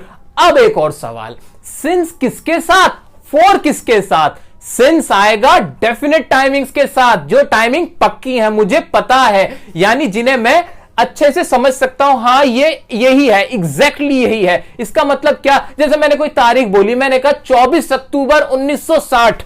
अब ये तारीख पक्की है। मैंने कहा 10 दिन, क्या ये पक्की है? 10 दिन कहां देखते हो? 10 दिन तो कोई भी हो सकते हैं। लेकिन जब मैंने कहा कि 24 अक्टूबर 1960 ये पक्की टाइमिंग है, तो पक्की टाइमिंग्स के लिए आप लगाओगे सिंस, और जो पक्की नहीं है उसके लिए लगाओगे फॉर। इसको भी एग्जांपल्स करते हुए हम और अच्छे से समझते हैं। तो यहां पर क्या था? मैं सुबह से आपका इंतजार कर रहा हूं। सुबह को हम मानते हैं एक पक्की टाइमिंग, क्योंकि डेफिनेट है कि सुबह एक डेफिनेट टाइमिंग है। सुबह, रात, शाम, इन सबके साथ लगेगा सिंस। तो अब क्या आएगा? I have been waiting for you, लगा सिंस, और फिर वो टाइमिंग आ गई सिंस मॉर्निंग। आइए अब अगला देख लेते हैं। वह 2 दिन से कोशिश कर रहा है। अब इसमें भी कोशिश कर रहा है। कब से कर रहा है? 2 दिन से कोशिश कर रहा है। लिखो ना, ही हैज बीन लिख दूं? बिल्कुल लिख दो। उसके बाद कोशिश करने की ट्राई, ट्राई के साथ क्या लग जाएगा? Trying. He has been trying. अच्छा, 2 दिन है। अब सिंस लगाऊं कि फॉर लगाऊं? मैं लगाऊंगा रूल। जी हां, रूल के हिसाब से चलूंगा। अब ये जो 2 दिन है, क्या पक्की टाइमिंग है? नहीं, मुझे ऐसा नहीं लगता। क्यों? 2 दिन कौन से, ये मुझे मालूम नहीं है। अगर यहां लिखा हुआ होता कि 2 दिसंबर, तो मैं कहता हां 2 दिसंबर तो कैलेंडर की एक पक्की डेट है, लेकिन 2 दिन तो कोई भी हो सकते, मुझे मालूम ही नहीं है। तो मैं यहां क्या लगाऊंगा? He has been trying for 2 days। तो ये भी हमने कर लिया जी। अगला सेंटेंस है, तुम 1980 से दिल्ली में रह रहे हो। तुम 1980 से दिल्ली में रह रहे हो। दिल्ली में तो रह रहे हो, कंटिन्यूअस तो है, लेकिन 1980 से है, तो ये हुआ हमारा परफेक्ट कंटिन्यूअस। इसको बनाते हैं ना, तो तुम की इंग्लिश तो मैं क्या लिख दूंगा? यू के साथ हैज बीन लगा देता हूं। नहीं ना, यू के साथ लगेगा हैव बीन। ठीक है, बिल्कुल सही बात। यू के साथ लगेगा हैव बीन, क्योंकि ये प्लूरल है। यू हैव बीन रहने की इंग्लिश होती है लिव, रिसाइड, जो भी आप लगाना चाहो। You have been living in Delhi. और अब क्या लगा दूं? 1980 है, सिंस लगाऊं के फॉर? आपको मालूम ही है 1980 एक पक्की टाइमिंग है, सिंस लगा दोगे, सिंस 1980। तो इस तरह हमने इन एग्जांपल्स की मदद से इसका पूरा स्ट्रक्चर समझ लिया। इसमें आपके कहीं ना कहीं सिंस वर्सेस फॉर की प्रेपोजिशन के रूल भी साथ में खत्म हो रहे हैं, तो ध्यान से इसको आप एक बार पढ़ लेना। अब आ जाते हैं नेगेटिव की तरफ। नेगेटिव की तरफ क्या चेंज होगा? कुछ भी नहीं, नॉट लगता है, बस वही रूल जो अब तक पढ़ते हुए आ रहे हैं ना हम, वही लगेगा। बस नोट में भी थोड़ा सा दिक्कत है, बीन के बीच में नॉट लगेगा। आपका बेटा 2 दिन से स्कूल नहीं आ रहा है। स्कूल तो आ ही नहीं रहा है, वो तो ठीक है भाई, ना आने का काम तो चल रहा है भाई साहब, लेकिन अगर 1 दिन की बात होती तो ठीक है, वो 2 दिन यानी टाइमिंग दे दी। 2 दिन से नहीं आ रहा। कहां जा रहा है आपका लड़का? तो देखते हैं कहां जा रहा है। आपका बेटा 2 दिन से स्कूल नहीं आ रहा है। बनाते हैं इसकी इंग्लिश। योर सन आ जाएगा, बिल्कुल आ जाएगा, सब्जेक्ट आ जाएगा। योर सन आपका लड़का 1 है। क्या लिखा मैंने? हैज बीन, हैज लगा दिया। अच्छा, गलती हो गई, नॉट तो सर आपने लगाया ही नहीं, तो इसको हटाओ और लिखो क्या? Not. Your son has not been. और आने की इंग्लिश क्या होती है? Coming. Your son has not been coming to school, और कब से नहीं आ रहा? 2 दिन से। कौन से 2 दिन मुझे मालूम नहीं है, तो क्या लिखूंगा? 4 2 days। सिंपल। आगे आ जाओ। प्रियंका शाम से अपना लेसन याद कर रही है। कब से लेसन याद कर रही है सर? शाम से। शाम से याद कर रही है, उसे अब तक याद नहीं हुआ है। ठीक है, इसकी बना लेते हैं। क्या हो जाएगी इसकी इंग्लिश? यहां लिख देते हैं साफ साफ, प्रियंका, और प्रियंका सिंगुलर है तो मैंने इसलिए लगाया इसके साथ हैज नॉट बीन। याद करने की इंग्लिश होती है लर्न, और लर्न के लिए क्या लग जाता है? आईएनजी लगेगा। क्यों लग जाता है जी? क्योंकि कंटिन्यूअस है। Has not been learning her lesson, और शाम से। शाम के लिए हमने पढ़ा डेफिनेट टाइमिंग हम लगाएंगे सिंस इवनिंग।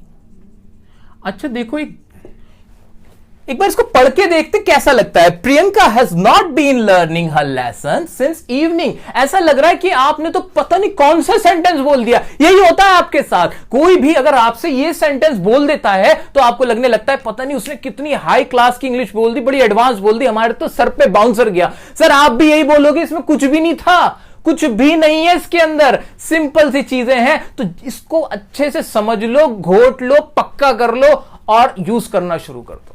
अच्छा, इसके इंटरोगेटिव होंगे? बिल्कुल होंगे। रूल वही वाला, वही पुराना रूल। सबसे पहले helping verb, subject, main verb, object. जी हां, सबसे पहले हैज हैव लगाया कि नहीं? लगा दिया। फिर लेकिन सब्जेक्ट लगेगा और उसके बाद बीच में बीन आएगा, तो थोड़ा सा डिफरेंस है, लिटिल सा, वो आप देख लेना। बीन प्लस मेन वर्ब की फर्स्ट फॉर्म वही आईएनजी रहेगी, ऑब्जेक्ट प्लस सिंस। एग्जांपल के साथ समझेंगे। क्या तुम 10 साल से यहां काम कर रहे हो? 10 साल, दिमाग में घंटी बजनी चाहिए। क्यों? ये यहां पे 10 साल एक टाइमिंग आ गई, इसलिए हम बोलेंगे कि ये कौन सा कंटिन्यूअस है? परफेक्ट कंटिन्यूअस है। इसकी इंग्लिश बनाते हैं। शुरू में ही क्या आ गया? यानी नॉर्मल इंटरोगेटिव है। तो अब इसके आगे हम सबसे पहले लिखेंगे have you been working here, और 10 साल के लिए क्या लगा दूं? सिंस लगा दूं क्या? नहीं सर, सिंस नहीं आएगा, यहां आएगा 4। क्यों आएगा? क्योंकि 10 साल पक्की टाइमिंग नहीं है, और पक्की टाइमिंग के लिए हम क्या लगाते हैं? 4। अच्छा, मेरा आपसे एक सवाल, अगर यहां पर 10 साल ना होता और यहां होता 10 जनवरी, तो क्या 4 लगा रहता?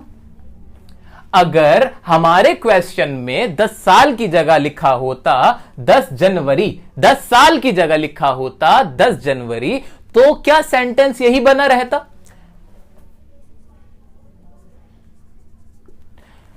जी 10 जनवरी कोई पक्की टाइमिंग है, डेफिनेट है, कैलेंडर में दिखती है, बिल्कुल दिखती है। क्या यहां पे सिंस लगना चाहिए? जी हां लगना चाहिए, तो लगा देंगे।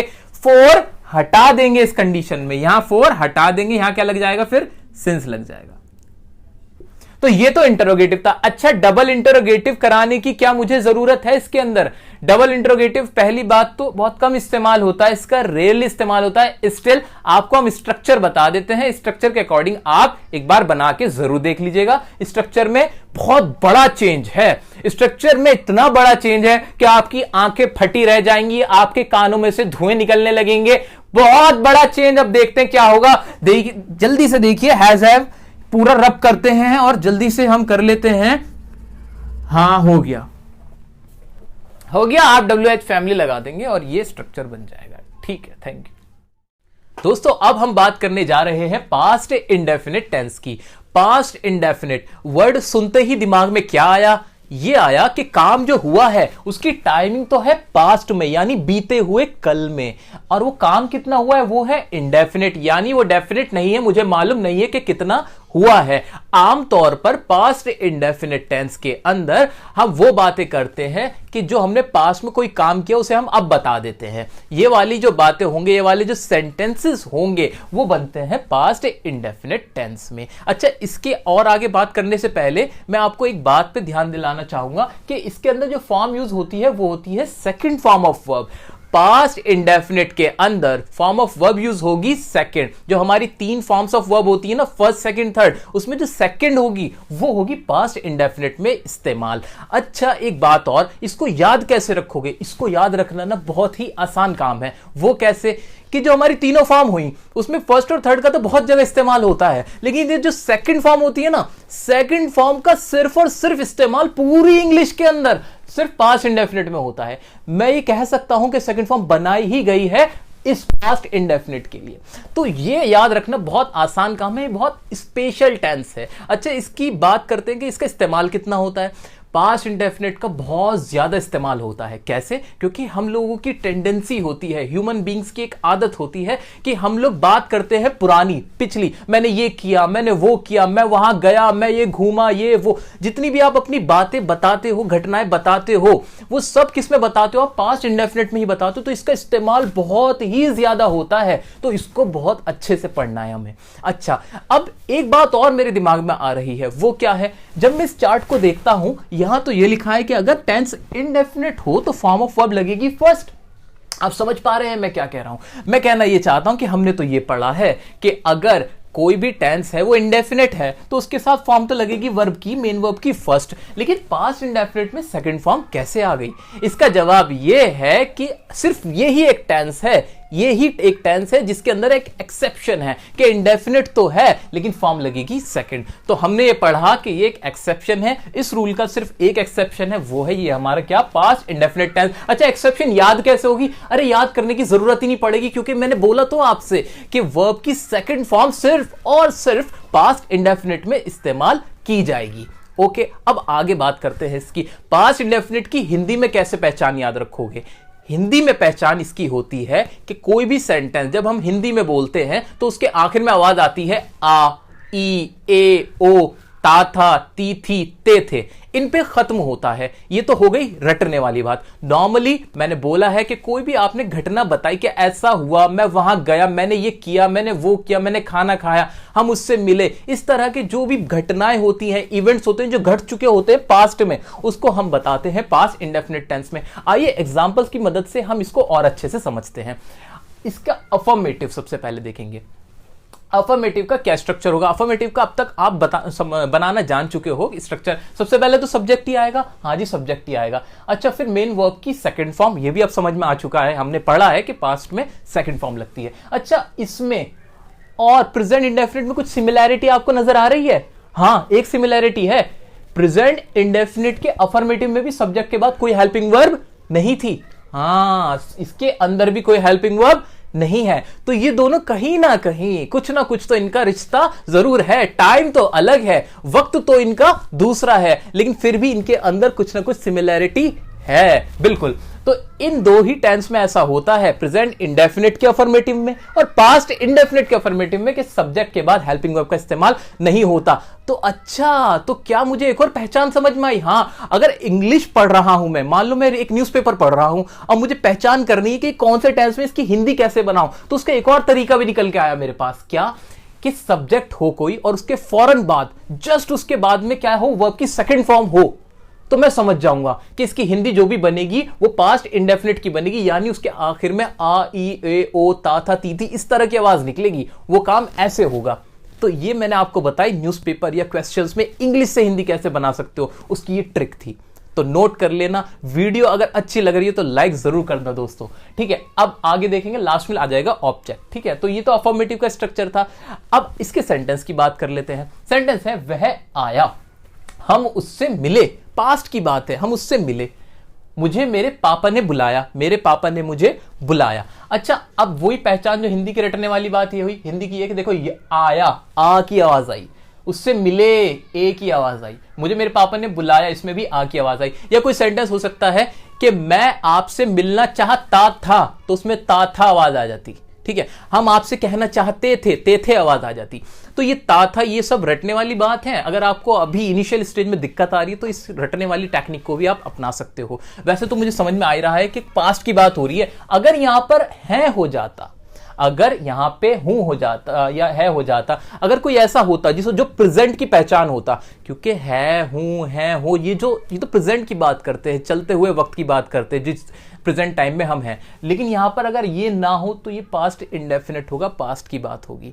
तो प्रेजेंट परफेक्ट टेंस में हमेशा है, हूं, होगा। मैं कंपैरिजन क्यों करा रहा हूं आपको, इसलिए करा रहा हूं कि कोई भी डाउट, एक सिंगल डाउट भी ना रहे कि सर अगर यहां होता वह आया है, अगर है लगा हुआ होता तो पास्ट कभी नहीं होगा, कभी भी नहीं होगा। कभी भी है, हूं, है, हो तो पास्ट वो हो ही नहीं सकता। ये तो सिंपल सी बात है, लॉजिकल है। सेंस ऑफ ह्यूमर लगाओगे थोड़ा सा समझ में आएगा। अच्छा, हम उससे मिले, लेकिन यहां पर कुछ नहीं हो, अगर यहां कुछ नहीं हो तो समझ जाना कि ये पास्ट की बात है और पास्ट का इंडेफिनिट है। ओके, इसको बनाने का तरीका क्या है? बहुत सिंपल है, स्ट्रक्चर रखा है। अब तो आप इतने एक्सपर्ट हो चुके हो कि आप झट से बना दोगे इसको। आओ बनाते हैं। सब्जेक्ट क्या है इसके अंदर? वह की इंग्लिश क्या हो जाएगी? वह की इंग्लिश होगी हमारी ही क्यों होगी सर? इसलिए होगी क्योंकि ही है लड़का। ओके, बनाते हैं इसको। तो यहां लिखा मैंने ही। अच्छा, सेकंड फॉर्म क्या होगी इसकी? आया कम होती है फर्स्ट फॉर्म और सेकंड फॉर्म हो जाती है केम। तो ये सेंटेंस बन गया ही केम, दैट्स इट। अगले पे आते हैं। हम उससे मिले, हम सब्जेक्ट क्या है? हम वी। मिलने की इंग्लिश क्या हो जाएगी? Meet, met. और उससे के लिए क्या हो जाएगा? हिम या फिर हर। मैं हिम लगा देता हूं। मुझे मेरे पापा ने बुलाया। किसको बुलाया? मुझे, मेरे पापा ने। तो माय फादर सब्जेक्ट हुआ हमारा। वर्ब की सेकंड फॉर्म, वर्ब क्या है इसमें? बुलाना। बुलाने की इंग्लिश होती है कॉल और सेकंड फॉर्म हो जाएगी called.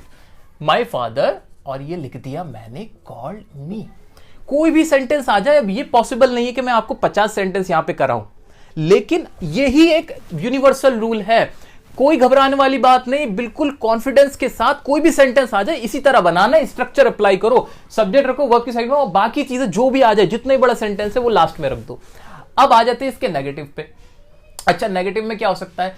Subject plus did plus not plus main verb की फर्स्ट फॉर्म प्लस ऑब्जेक्ट, कुछ भी नहीं करा, वही था, हेल्पिंग वर्ब थी और उसके साथ नॉट लगाया। अच्छा, लेकिन कुछ एक चीज है जो मेरे को समझनी है।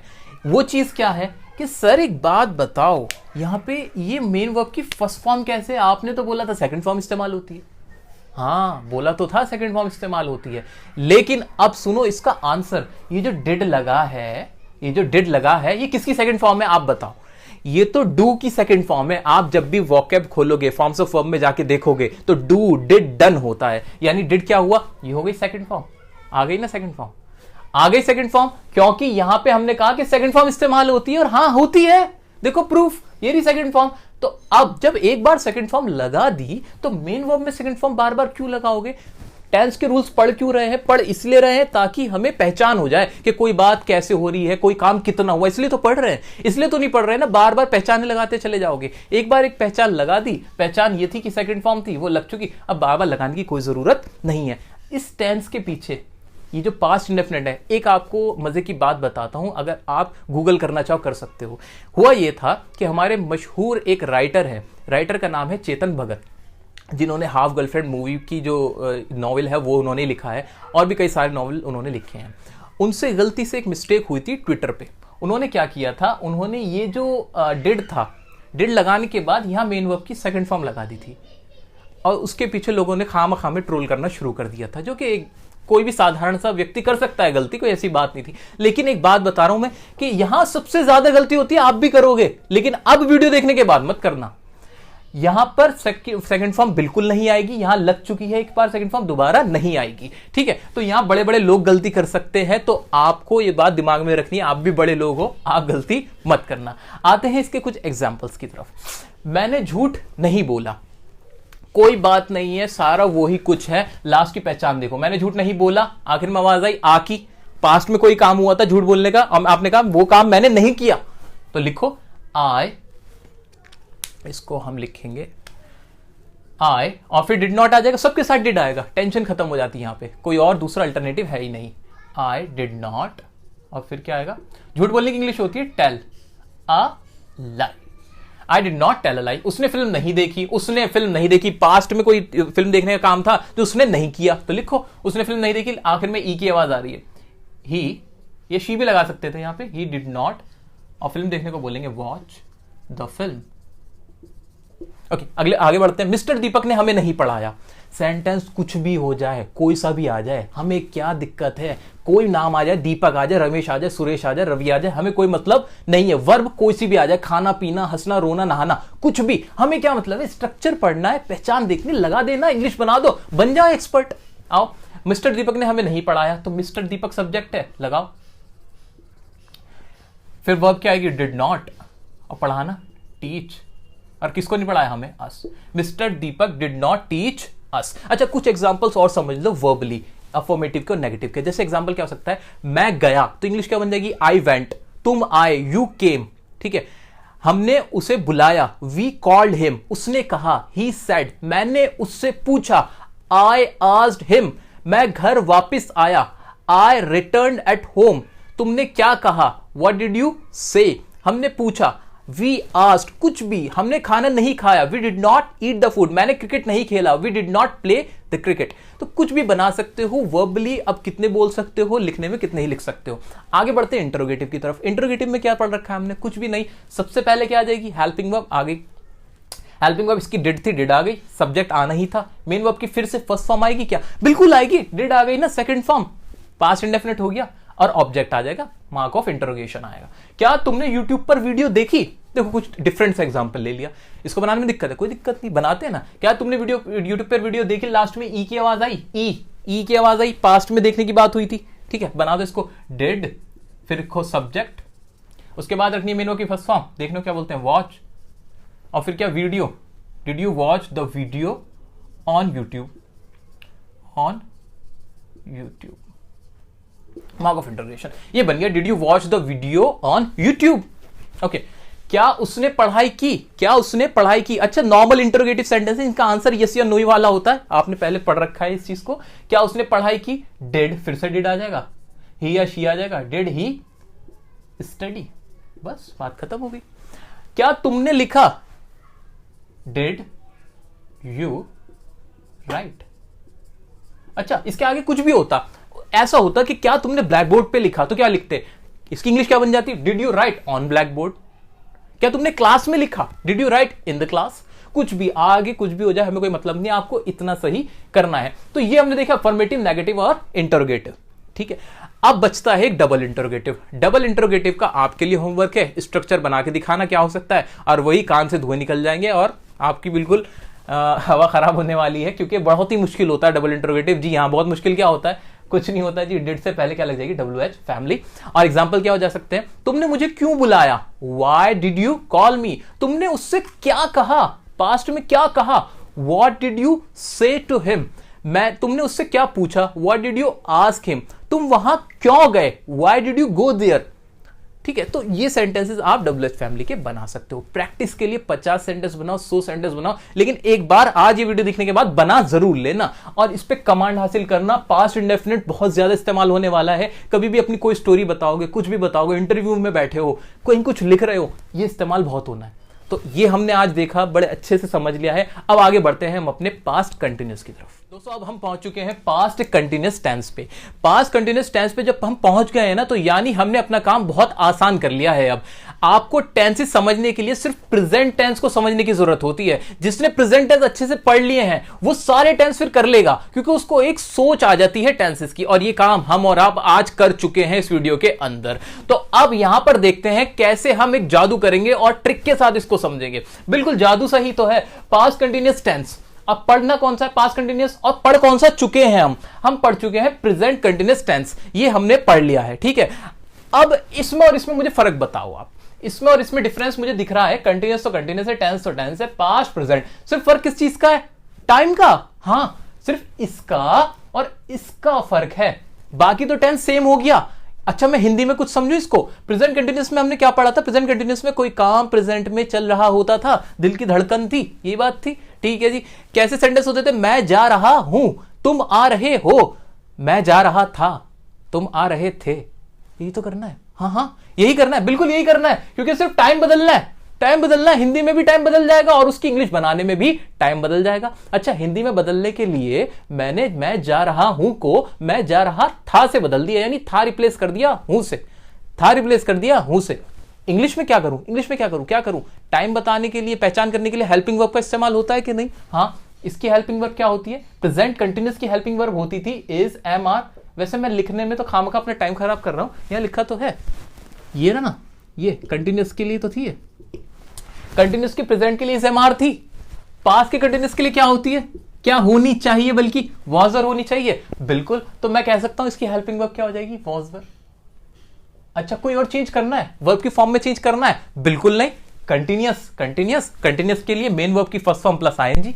सब कुछ बिल्कुल लॉजिकल लिखा हुआ है, सिस्टमैटिक है। बल्कि ताज्जुब होता है, दुख होता है कि आप टेंस नहीं सीख पाते हो, क्योंकि सबसे आसान चीज है इंग्लिश के अंदर प्रेपोजिशन पढ़ने में, कंजंक्शन पढ़ने में तो है, ऐसे रूल के इतने क्लियर नहीं है, सोचना पड़ता है, समझना पड़ता है सेंटेंस को पूरा। अरे इसमें तो कुछ भी नहीं है, ये तो बिल्कुल ऐसा है कि आप हलवा रखा है खा लो, देखो कितना सिस्टमैटिक है।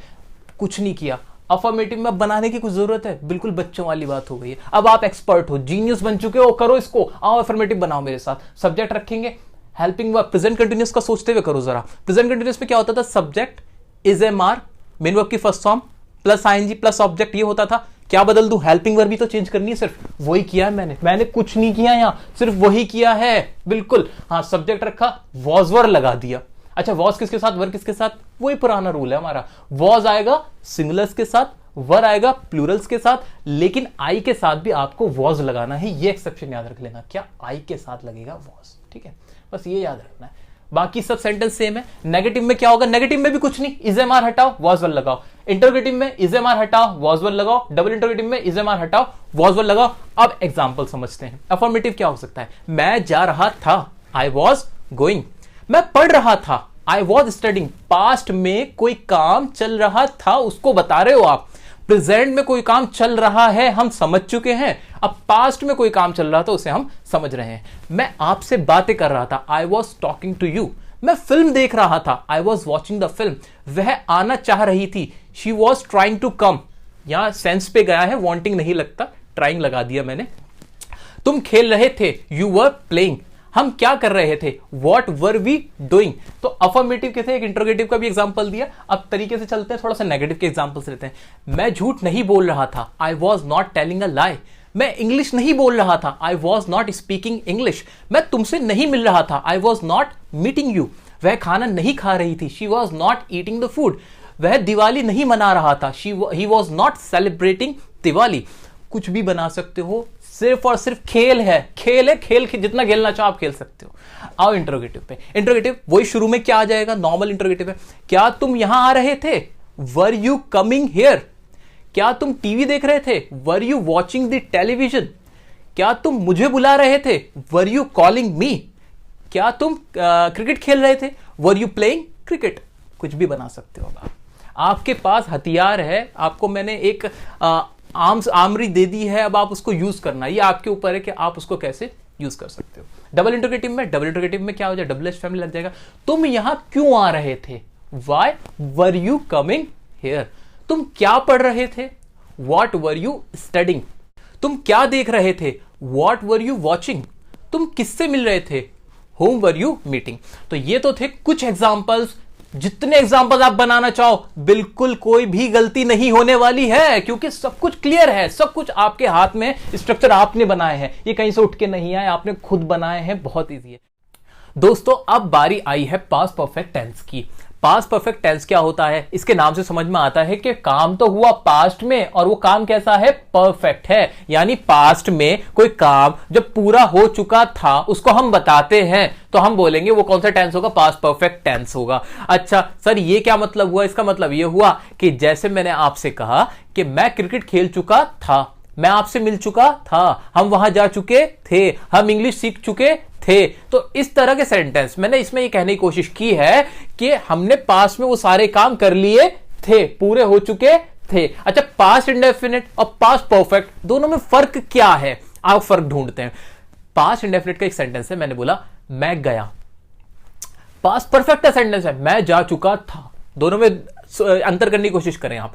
दोनों में डिफरेंस ये आता है कि जब मैंने कहा मैं गया, मैंने ये नहीं बताया कि मैं जा चुका था, कि इससे पता नहीं चल पा रहा कि काम पूरा हो गया था या चल रहा था। लेकिन जब मैंने कहा मैं जा चुका था, मैंने कहा है कि हाँ, वो जाने का काम मैंने पूरा कर दिया था। ऐसे एक और सेंटेंस, मैंने काम किया, और एक और सेंटेंस, मैं काम कर चुका था या मैंने काम कर लिया था।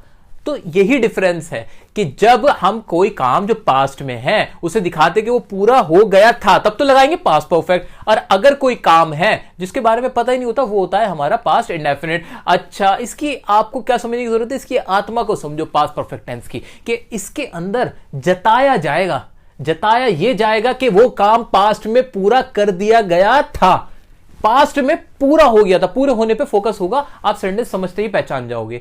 ठीक है, अब इसका स्ट्रक्चर कैसे बनाओगे? इसका स्ट्रक्चर भी वैसे ही बनाएंगे प्रेजेंट टेंस की सहायता से। हमने प्रेजेंट परफेक्ट टेंस पढ़ रखा है, बिल्कुल पढ़ रखा है। प्रेजेंट परफेक्ट टेंस और पास्ट परफेक्ट टेंस में हम डिफरेंशिएट करेंगे। तो ये तो कॉमन हो गया, सिर्फ डिफरेंस इसका आया प्रेजेंट और पास्ट का, यानी टाइम का डिफरेंस है। यानी उसमें प्रेजेंट में काम पूरा हो चुका है और इसमें पास्ट में काम पूरा हो चुका था, ऐसे बनेगा। अच्छा, हिंदी में रटने के लिए कैसे याद करेंगे? पास्ट परफेक्ट टेंस को पहचानोगे कैसे? पहचानोगे ऐसे कि इसके आखिर में आवाज आएगी चुका था, चुकी थी, चुके थे, लिया था, दिया था, ली थी, दी थी। इस तरह के जो वर्ड्स है वो लास्ट में आपको मिलेंगे। ये हो गई रटने वाली बात। वैसे तो आपको इसकी आत्मा को समझना है। आप समझ जाओगे कि जताया जा रहा है कि वो काम पूरा हो चुका था। ठीक है, अब बढ़ते हैं हम इसके स्ट्रक्चर की तरफ। इसके स्ट्रक्चर में कॉमन रखेंगे, बाकी चीजें तो कुछ भी नहीं करना है। प्रेजेंट परफेक्ट टेंस था वही है बिल्कुल, बस पास्ट बदलना है। पास्ट में बदलने के लिए क्या करोगे? हेल्पिंग वर्ब बदल दोगे। पास्ट की हेल्पिंग वर्ब क्या हो जाएगी इसके अंदर? इसके अंदर हो जाएगी सर हैड हो जाएगी, बिल्कुल हो जाएगी। इसमें क्या होती थी? हैज हैव होती थी ना, इसकी हो जाएगी हैड। बाकी मेन वर्ब की थर्ड फॉर्म उसमें भी थी, बाकी स्ट्रक्चर सेम टू सेम रहेगा। अच्छा, एक और मजे की बात तो देखो, इसमें तो ये दिक्कत थी कि हैज किसके साथ आएगा, हैव किसके साथ आएगा। ठीक है, नहीं बिल्कुल थी। इसमें कोई दिक्कत नहीं है, इसमें तो सबके साथ ही क्या लगा देना है? हेड लगा देना है। तो ये तो और आसान हो गया, काम बिल्कुल आसान हो गया। खामा खां की चीजें हैं, आप क्यों नहीं समझ रहे थे पहले? अच्छा, आपने वीडियो नहीं देखी थी इसलिए। चलो आओ बढ़ाते हैं इसको। अफर्मेटिव से स्टार्ट करते हैं। अफर्मेटिव का क्या होगा? सब्जेक्ट प्लस हेड आ जाएगा, मेन वर्ब की थर्ड फॉर्म प्लस ऑब्जेक्ट, सबके साथ ही हेड आएगा, सिंगुलर हो के प्लूरल हो, कोई दिक्कत नहीं। सेंटेंस बनाओ। मैं कह चुका था, आई हैड सेड। मैं तुम्हें देख चुका था, आई हैड सीन यू। मैं उससे मिल चुका था, आई हैड मेट हिम। मैंने काम कर लिया था, I had done the work. मैंने फिल्म देख ली थी, I had watch the film. वह आ गया था, ही हैड कम। अफर्मेटिव के आप कितने भी बना सकते हो, लगना यही रूल है, कोई भी सेंटेंस हो जाए। नेगेटिव की ओर बढ़ते हैं। नेगेटिव में क्या? कुछ भी नहीं, नेगेटिव में सिर्फ नॉट लगा देना। Subject had, not main verb की थर्ड फॉर्म ही रहेगी, प्लस ऑब्जेक्ट। अब बनाओ इसके भी। मैंने उसे गाली नहीं दी थी, पास्ट में वो काम पूरा गाली कर देने का मैंने नहीं किया था, तो उसके लिए क्या आ जाएगा? I had not abused him. मैंने यह नहीं कहा था, I had not said that. मैं उससे नहीं मिला था, I had not met him. मैं वहां नहीं गया था, I had not gone there. आपको मालूम है आप क्या कहना चाहते हो, उसी के अकॉर्डिंग आप इस टेंस का इस्तेमाल करोगे। आइए बढ़ते हैं इंटरोगेटिव की तरफ। इंटरोगेटिव में क्या? कुछ भी नहीं, हेल्पिंग वर्ब लगाओ सबसे पहले, हैड आ गया, सब्जेक्ट, मेन वर्ब की थर्ड फॉर्म, ऑब्जेक्ट। बनाओ सेंटेंस। क्या तुम वहां गए थे? Had you gone there. क्या तुम उससे मिले थे? Had you met him. क्या तुमने दिवाली मनाई थी? Had you celebrated the Diwali. क्या वह आ चुका था? Had he come. बस इतना बनना है। Double interrogative. डबल इंटरोगेटिव में सिर्फ नहीं सर, ये तो बड़ी दिक्कत थी, याद आया, कानों से धुएं निकल जाने, बड़ी परेशानी हो जाएगी, बड़ा मुश्किल काम है डबल एच फैमिली वाले बनाने के लिए। तो बिल्कुल नहीं सर, सिर्फ डबल एच फैमिली रखना है, बाकी तो ऊपर से कॉपी पेस्ट ही तो है। बिल्कुल कंट्रोल सी कंट्रोल वी का काम है इसके अंदर, वही हमने करना है। सेंटेंस बना दो। क्या तुम वहां क्यों जा चुके थे? इसके हिंदी की इंग्लिश क्या बन जाएगी? Why had you gone there? तुम उससे क्यों मिले थे या मिल चुके थे? Why had you met him? तुम वहां क्यों नहीं गए थे? Why had you not gone there? कोई भी सेंटेंस बनाओ, बाकी का काम आपका दोस्तों, आपका। बिल्कुल आपको प्रैक्टिस करनी है, आज के आज, अभी के अभी प्रैक्टिस कर लो, कभी नहीं भूलोगे। लाइफ टाइम की इन्वेस्टमेंट है ये, आज की प्रैक्टिस लाइफ टाइम की इन्वेस्टमेंट। कल पे मत डालना कि आज वीडियो देख के कल करोगे, प्लीज अभी करो, बिल्कुल करो, अभी कॉन्सेप्ट क्लियर है, सीख जाओगे, कभी नहीं भूलोगे। दोस्तों अब हम बढ़ चुके हैं हमारे पास्ट परफेक्ट कंटिन्यूअस टेंस की तरफ, जो कि हमारा पास्ट का आखिरी टेंस होने वाला है। अच्छा, इसको भी कैसे पढ़ना है? अच्छा, उससे पहले बताओ इसमें होता क्या है? अरे इसमें कुछ नहीं होता सर, वही वाली चीज है। क्या? पास्ट में कोई काम चल रहा होता है पास्ट से ही, मतलब कोई पुराने वक्त में, बीते हुए वक्त के अंदर कोई काम चल रहा था और वो भी किसी खास वक्त से चल रहा था। एग्जाम्पल के तौर पे जैसे मैंने आपसे कहा, मैं 2 घंटे से आपका इंतजार कर रहा था। मैं 10 साल से दिल्ली में रह रहा था। मैं आपके साथ 2 मिनट से बातें कर रहा था। तो इस तरह की टाइमिंग, पास्ट की बात पास्ट में करे जाओगे तो कौन सा टेंस लगाओगे? पास्ट परफेक्ट कंटिन्यूअस टेंस बनाने का तरीका, हाँ वही वाला, कौन सा जो अब तक पढ़ते हुआ है, पास्ट टेंस को पढ़ने की जरूरत ही नहीं है अगर प्रेजेंट पढ़ रखा है, वही वाली बात मैं दोहरा रहा हूं अपनी, और आप भी देखो यही होने वाला है। यहां पे भी क्या होने वाला है, देखो दोबारा से कंपैरिजन करते हैं हम। कंपैरिजन में देखो past perfect continuous, present perfect continuous, फर्क क्या, सिर्फ ये फर्क है, बाकी ये चीजें तो कॉमन आ गई, यानी स्ट्रक्चर आधा से ज्यादा तो सेम हो गया, सिर्फ बदलने की क्या जरूरत है, हेल्पिंग वर्ब बदल देना बस, और कुछ नहीं करना है। हेल्पिंग वर्ब ही बदली हुई मिलेगी, और हेल्पिंग वर्ब भी बहुत आसान होगी। कैसे आसान होगी, प्रेजेंट परफेक्ट कंटीन्यूअस की हेल्पिंग वर्ब क्या होती है जरा बताइए। इनकी हेल्पिंग वर्ब होती है हैज बीन या फिर हैव बीन, ये होती है ना, हाँ होती तो यही थी। इसमें बदल के क्या हो जाएगी, अब आपको भी आइडिया है, जी हाँ बिल्कुल सही सोच रहे हो, क्या हो जाएगी, इसकी हेल्पिंग वर्ब बदल के जानी है बस, यानी ये तो और शॉर्ट कर दिया। हाँ हाँ हुआ है, शॉर्ट हुआ है, बहुत आसान हो गया, बस थोड़ी सी मेहनत प्रेजेंट में करनी है, पास्ट में तो फिर जो मेहनत पहले कर रखी है उसका खाओगे। ठीक है, आगे बढ़ जाओ, अफर्मेटिव पे आओ। अफर्मेटिव का बनाने का तरीका मैं नहीं बनाऊंगा, आप बनाओगे। सब्जेक्ट, हेल्पिंग वर्ब क्या आ जाएगी, हैड बीन, मेन वर्ब की कौन सी form, first form ING plus object plus since or for, same to same. आगे बढ़ो नेगेटिव में, सब्जेक्ट प्लस आगे क्या लिखा हुआ है देखो, had not plus been plus main verb की first form plus ING plus object plus since or for. ध्यान से देख लो, बताने की भी जरूरत नहीं है। इंटरोगेटिव का देखो वही हैड आया, सब्जेक्ट आया, बीन मेन वर्ब की first form plus ING plus object plus since or for, ऐसे उसके अंदर डब्ल्यूएच फैमिली आया, हैड आएगा, सब्जेक्ट प्लस बीन आएगा। इसको ध्यान से देखना, प्रेजेंट परफेक्ट कंटीन्यूअस में भी यही दिक्कत है और पास्ट परफेक्ट कंटीन्यूअस में भी, कि जो हमारे इसके इंटरोगेटिव होते हैं ना तो बीन बीच में घुसता है सब्जेक्ट के, ये सब्जेक्ट बीच में आता है बीन के, तो ये चीज देख लेना आप लोग। ठीक है, तो ये सेम टू सेम था। अब इसके कुछ एग्जाम्पल कर सकता हूं क्या मैं, बिल्कुल कर सकता हूं, आओ बनाते हैं। मैं 2 घंटे से आपका इंतजार कर रहा था, I had been waiting for you for 2 hours. हम 10 मिनट से क्रिकेट खेल रहे थे, we had been playing cricket for 10 minutes. तुम 10 साल से दिल्ली में रह रहे थे, you had been living in Delhi for 10 years. ऐसे मैं 26 जनवरी से पतंग उड़ा रहा था, I had been flying the kite since 26 January. यहां पर ये जनवरी था, एक डेफिनेट टाइमिंग थी, इसलिए हमने सिंस लगा दिया। अब आते हैं नेगेटिव की तरफ। नेगेटिव, मैं 10 मिनट से टीवी नहीं देख रहा था, I had not been watching television for 10 minutes. मैं 10 साल से तुम्हारा इंतजार नहीं कर रहा था, I had not been waiting for you for 10 years. ऐसे ही तुम 10 मिनट से पढ़ाई नहीं कर रहे थे, you had not been studying for 10 minutes. कोई भी बना सकते हो, स्ट्रक्चर रखो, बनाओ। हाँ, इस्तेमाल कम होता है। जनरल अगर मैं बात करूं, क्वेश्चन पूछे जा सकते हैं, कॉम्पिटिटिव में तो कुछ भी पूछा जा सकता है, कॉम्पिटिटिव में तो चाहता ही वो ऐसे टेढ़ी चीजें देना है, लेकिन हाँ स्पीकिंग के पॉइंट ऑफ व्यू से थोड़ा कम इस्तेमाल होता है। इंटरोगेटिव में ऐसे ही, had you been going Delhi, had you been going Delhi for 2 hours, क्या तुम 2 घंटे से दिल्ली जा रहे थे। मतलब कुछ भी सेंटेंस आप बना सकते हो। इंटरोगेटिव देख लेना, डबल इंटरोगेटिव देख लेना। थोड़ा सा हम कट शॉर्ट कर रहे हैं क्योंकि अभी हमें फ्यूचर भी पढ़ना है, ये आप समझ लोगे, बहुत इजी है, कोई भी सेंटेंस बनाओ और इसको यूज कर सकते हो। अब हम बढ़ने वाले हैं, जी हाँ, आपके लिए बहुत खुशखबरी है। कैसा लग रहा है एक नया जन्म लेते हुए, कैसा लगा। ये वीडियो देखने से पहले आप कुछ और थे, अब कुछ और हो गए हो। जहां तक इंग्लिश की दुनिया की बात है, अब लग रही हैं चीजें काफी आसान थी। 70% इंग्लिश टेंस है, 70%, जी हाँ लिख के रखो, 70% इंग्लिश में टेंस ही तो होता है। जिसने टेंस कर लिया उसे 70% इंग्लिश आती है, यानी उसको सारा कुछ इसी में घूमता रहता है।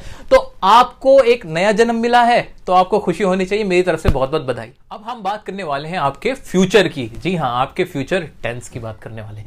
फ्यूचर टेंस यानी कोई काम होगा, कब होगा, आने वाले कल में होगा, यानी कोई भी काम जो आने वाले कल में होगा उसकी इंग्लिश कैसे बनाएंगे, ये इसमें हम पढ़ने वाले हैं। स्टार्टिंग में भी हमने समझा था, इसकी हम स्टार्टिंग करेंगे फ्यूचर इंडेफिनिट टेंस से। वही वाला रूल है कि काम किस में होना है, फ्यूचर में, और काम कितना हुआ है इंडेफिनिट, यानी हमें मालूम नहीं है कि वो काम कितना होगा। अच्छा सर, ये तो मैंने बता दिया इस टेंस में किस तरह के सेंटेंस की बात होगी। अब इसको रटने वाली बात कुछ नहीं है, आखिर में आएगा गा गी गे। बहुत आसान टेंस है, गा गी गे आखिर में आता है। जैसे मैं जाऊंगा, मैं आऊंगा, तुम आओगी, तुम कहां जाओगे, तुम क्या करोगे, मैं उससे मिलूंगा, तुम हंसोगे, हम पढ़ेंगे, तुम इंग्लिश बोलोगे, हम वीडियो देखेंगे, हम वीडियो को लाइक करेंगे, हम चैनल को सब्सक्राइब करेंगे। तो ये वाली बातें होंगी किसमें, फ्यूचर इंडेफिनिट टेंस में। पता नहीं कि काम पूरा होगा कि नहीं, वो तो आप करके बताओगे। ठीक है, अब इसकी हेल्पिंग वर्ब, सर पेश है आपकी हेल्पिंग वर्ब का चार्ट। इंडेफिनिट हो तो कौन सा आएगा, मेन वर्ब की फर्स्ट फॉर्म, यानी इसकी फॉर्म कौन सी हो गई, फर्स्ट। इसकी हेल्पिंग वर्ब क्या लिखी है क्या मेरे पास, हाँ फ्यूचर की हेल्पिंग वर्ब हो गई विल और शेल। विल या शेल जरा कहे तो ज्यादा प्रॉपर होगा, तो विल या शेल से तो पता लगेगा कि ये फ्यूचर है, बात खत्म। वर्ब की फर्स्ट फॉर्म आएगी, बिल्कुल वही। अब तो मेरे कराने की भी जरूरत नहीं है, अब तो आप कैपेबल हो खुद करने के लिए। जी हाँ, अब आप पढ़ाओगे, अब आप पढ़ोगे नहीं, अब आप पढ़ाओगे, अब इस लेवल पे आप आ चुके हो। तो इसके अफर्मेटिव से स्टार्ट कर लेते हैं। हिंदी में रट्टा मार लिया, कॉन्सेप्ट समझ लिया, अब इसके स्ट्रक्चर देख लेते हैं। सब्जेक्ट रखा, विल या शैल आया, मेन वर्ब की फर्स्ट फॉर्म आई और ऑब्जेक्ट आ गया। अच्छा सर एक बात बताओ, विल किसके साथ, शैल किसके साथ? फ्यूचर टेंस में कोई भी टॉपिक इतना इंपॉर्टेंट नहीं है, सिर्फ एक यही टॉपिक है जो इंपॉर्टेंट है, यही पार्ट है क्या कि विल किसके साथ आएगा और शैल किसके साथ आएगा। इसको हम ध्यान से समझ लेते हैं, बहुत आसान है, बहुत ज्यादा आसान है। विल शैल, शैल आएगा आई और वी के साथ, जहां सब्जेक्ट मेरा आई हो या वी हो, आई हो या वी हो, आई हो या वी हो, तो आएगा शैल और सबके साथ विल। इतना सा काम है। अभी बात पूरी नहीं हुई, बात क्या है आगे की। विल और शैल एक मॉडल वर्ब भी है। उसका मतलब क्या हुआ कि जब मैं कोई ऐसी बात कहूं जिसके अंदर कोई धमकी हो, जैसे मैंने कहा अगर आपने वीडियो को पूरा नहीं देखा तो हम आपको ब्लॉक कर देंगे, अगर इस तरह की कोई बात बोली, या अगर आपने वीडियो नहीं देखी हम वीडियो नहीं बनाएंगे। अब ये क्या धमकी दे रहा हूं, या मैं कहूं प्रॉमिस कि मैं आपको इस वीडियो के बाद एक्टिव पैसिव वॉइस की भी वीडियो बना के दूंगा, यह आपसे मैंने प्रॉमिस किया। फ्यूचर में कोई बात प्रॉमिस हुई, धमकी दी, या मैंने कहा कि इस बार तो मैं एग्जाम क्रैक करके रहूंगा। अब ये क्या किया, डिटर्मिनेशन। मैंने एक खुद से वादा किया, या मैं कह सकता हूं कि एक मैंने प्रतिज्ञा ली, दृढ़ संकल्प जिसे हिंदी में कहते हैं, कि मैंने खुद से एक वादा किया, ये काम मैं करके रहूंगा। तो ये तीन कंडीशन, क्या, प्रॉमिस, डिटर्मिनेशन और या फिर थ्रेट, किसी को धमकाना, जब ये सेंटेंस में हो तब रूल्स जो है हमारे आई और वी लगाने की वो उल्टे हो जाएंगे। उल्टे कैसे, जिसके साथ अब आई आता था उसके साथ आएगा वी, जिसके साथ पहले वी आता था उसके साथ आ जाएगा आई, उल्टा पुल्टा। जी हां, तो आई और वी नॉर्मली तो ऐसे इस्तेमाल होगा कि शैल आएगा आई और वी के साथ और बाकी सबके साथ विल आएगा, लेकिन जहां पर ये तीन कंडीशन जो अभी हमने पढ़ी हैं वो हो तो रूल्स चेंज हो जाएंगे। तो ये आपने कहीं ना कहीं मॉडल का भी एक पार्ट पढ़ लिया है, तो मुबारक हो, ये भी आपने पढ़ लिया। अच्छा, अब आपको समझ में आ रहा है क्या कि जब किसी को धमकी देते तो हम कहते हैं I will see you, I will kill you. इसका मतलब क्या, मैं तुम्हें मार दूंगा। सर आई के साथ विल आ गया, क्यों आ गया? इसलिए आ गया क्योंकि आप यहां पर क्या दे रहे हो, धमकी दे रहे हो। तो ये बात भी क्लियर हो गई। ओके, अब इसको पूरा एग्जाम्पल के साथ समझते हैं। अफर्मेटिव के पहले कुछ एग्जाम्पल्स ले लेते हैं। जैसे मैं जाऊंगा, आई शैल गो, तुम आओगे, यू विल कम, मैं तुमसे मिलूंगा, आई शैल मीट यू, मैं खाना खाऊंगा, आई शैल ईट द फूड। अच्छा, यहां विल लगा सकता था? हाँ लगा सकता था। जब मैं अगर विल लगा देता तो उसका मतलब ये हो जाता पक्का मैं ये काम करूंगा ही। इसलिए क्या करते हैं हम लोग, जब बोलने के पर्पस से ज्यादातर क्या करते हैं, उसको आइल बोल देते हैं, तो उसमें खुद ही लगा लो क्या लगना है कि नहीं। हम बोलते हैं आल गो। अब इसमें मैंने बताया नहीं कि मैं शैल लगा रहा हूं कि विल, लेकिन अब समझ लो, लेकिन जब मुझे बोलना हो कि हाँ मैं आऊंगा ही, तब मैं विल जरूर बोलूंगा, आई विल गो। ओके, तो ये तो थे अफर्मेटिव के कुछ एग्जांपल। अब देखते हैं नेगेटिव। नेगेटिव में कुछ भी नहीं, वही सब्जेक्ट रखा, हेल्पिंग वर्ब आई ये, और इसके बाद आ गया नॉट, मेन वर्ब की फर्स्ट फॉर्म ऑब्जेक्ट। इसके बनाते हैं, मैं तुमसे नहीं मिलूंगा, I shall not meet you, मैं घर नहीं जाऊंगा, I shall not go to home, वह नहीं आएगी, शी विल नॉट कम, वह घर नहीं जाएगा, he will not go to home, मैं अखबार नहीं पढ़ूंगा, I will not read the newspaper. तो इस तरह से हमने नेगेटिव बनाया। इंट्रोगेटिव में भी कुछ नहीं है। क्या होगा इंट्रोगेटिव में? इंट्रोगेटिव में सबसे पहले हेल्पिंग वर्ब विल शैल आया, सब्जेक्ट प्लस मेन वर्ब की first form plus object. Okay, इसको बनाओ। विल यू कम टुडे, क्या आप कल क्या आज आप आओगे? Okay, will you go there, क्या आप वहां जाओगे?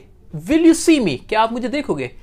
शैल आई गो देयर, क्या मैं वहां जाऊं या क्या मैं वहां जाऊंगा? इस तरह से ये हमने देखे इंटरोगेटिव के। डबल इंटरोगेटिव के थोड़ा सा अब आप भी कर लो सर। डबल इंटरोगेटिव का भी स्ट्रक्चर आपके सामने रखा है। डब्ल्यूएच फैमिली है, विल शैल है, सब्जेक्ट मेन वर्ब की फर्स्ट फॉर्म ऑब्जेक्ट, वही कानों में से धुआं, वही सारी चीजें आ जाएंगी, डब्ल्यूएच फैमिली लग जाएगी, बहुत मुश्किल काम।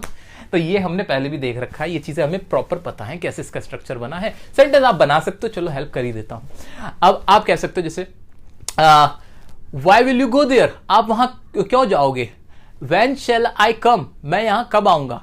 ओके, तो इस तरह के सेंटेंस आप बना सकते हो। बाकी के अब आप बना के बताना मुझे, ठीक है? अच्छा, इसको पढ़ने का एक और तरीका यह है कि आप न्यूज़पेपर्स, मैगजीन्स, नॉवेल्स, इन सबको जितना भी पढ़ोगे ना, तो ये सारे टेंस और अच्छे से क्लियर होते चले जाएंगे।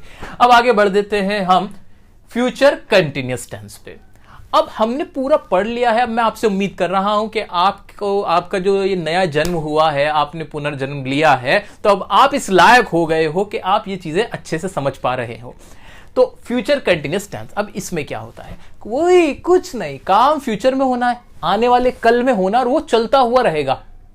जैसे मैं कहूं यहां पर बैठ के, अभी बैठ के मैं सोचूं कि जब एग्जाम होगा तो एग्जाम के दिन मैं क्या कर रहा होऊंगा, मैं एग्जाम लिख रहा होऊंगा।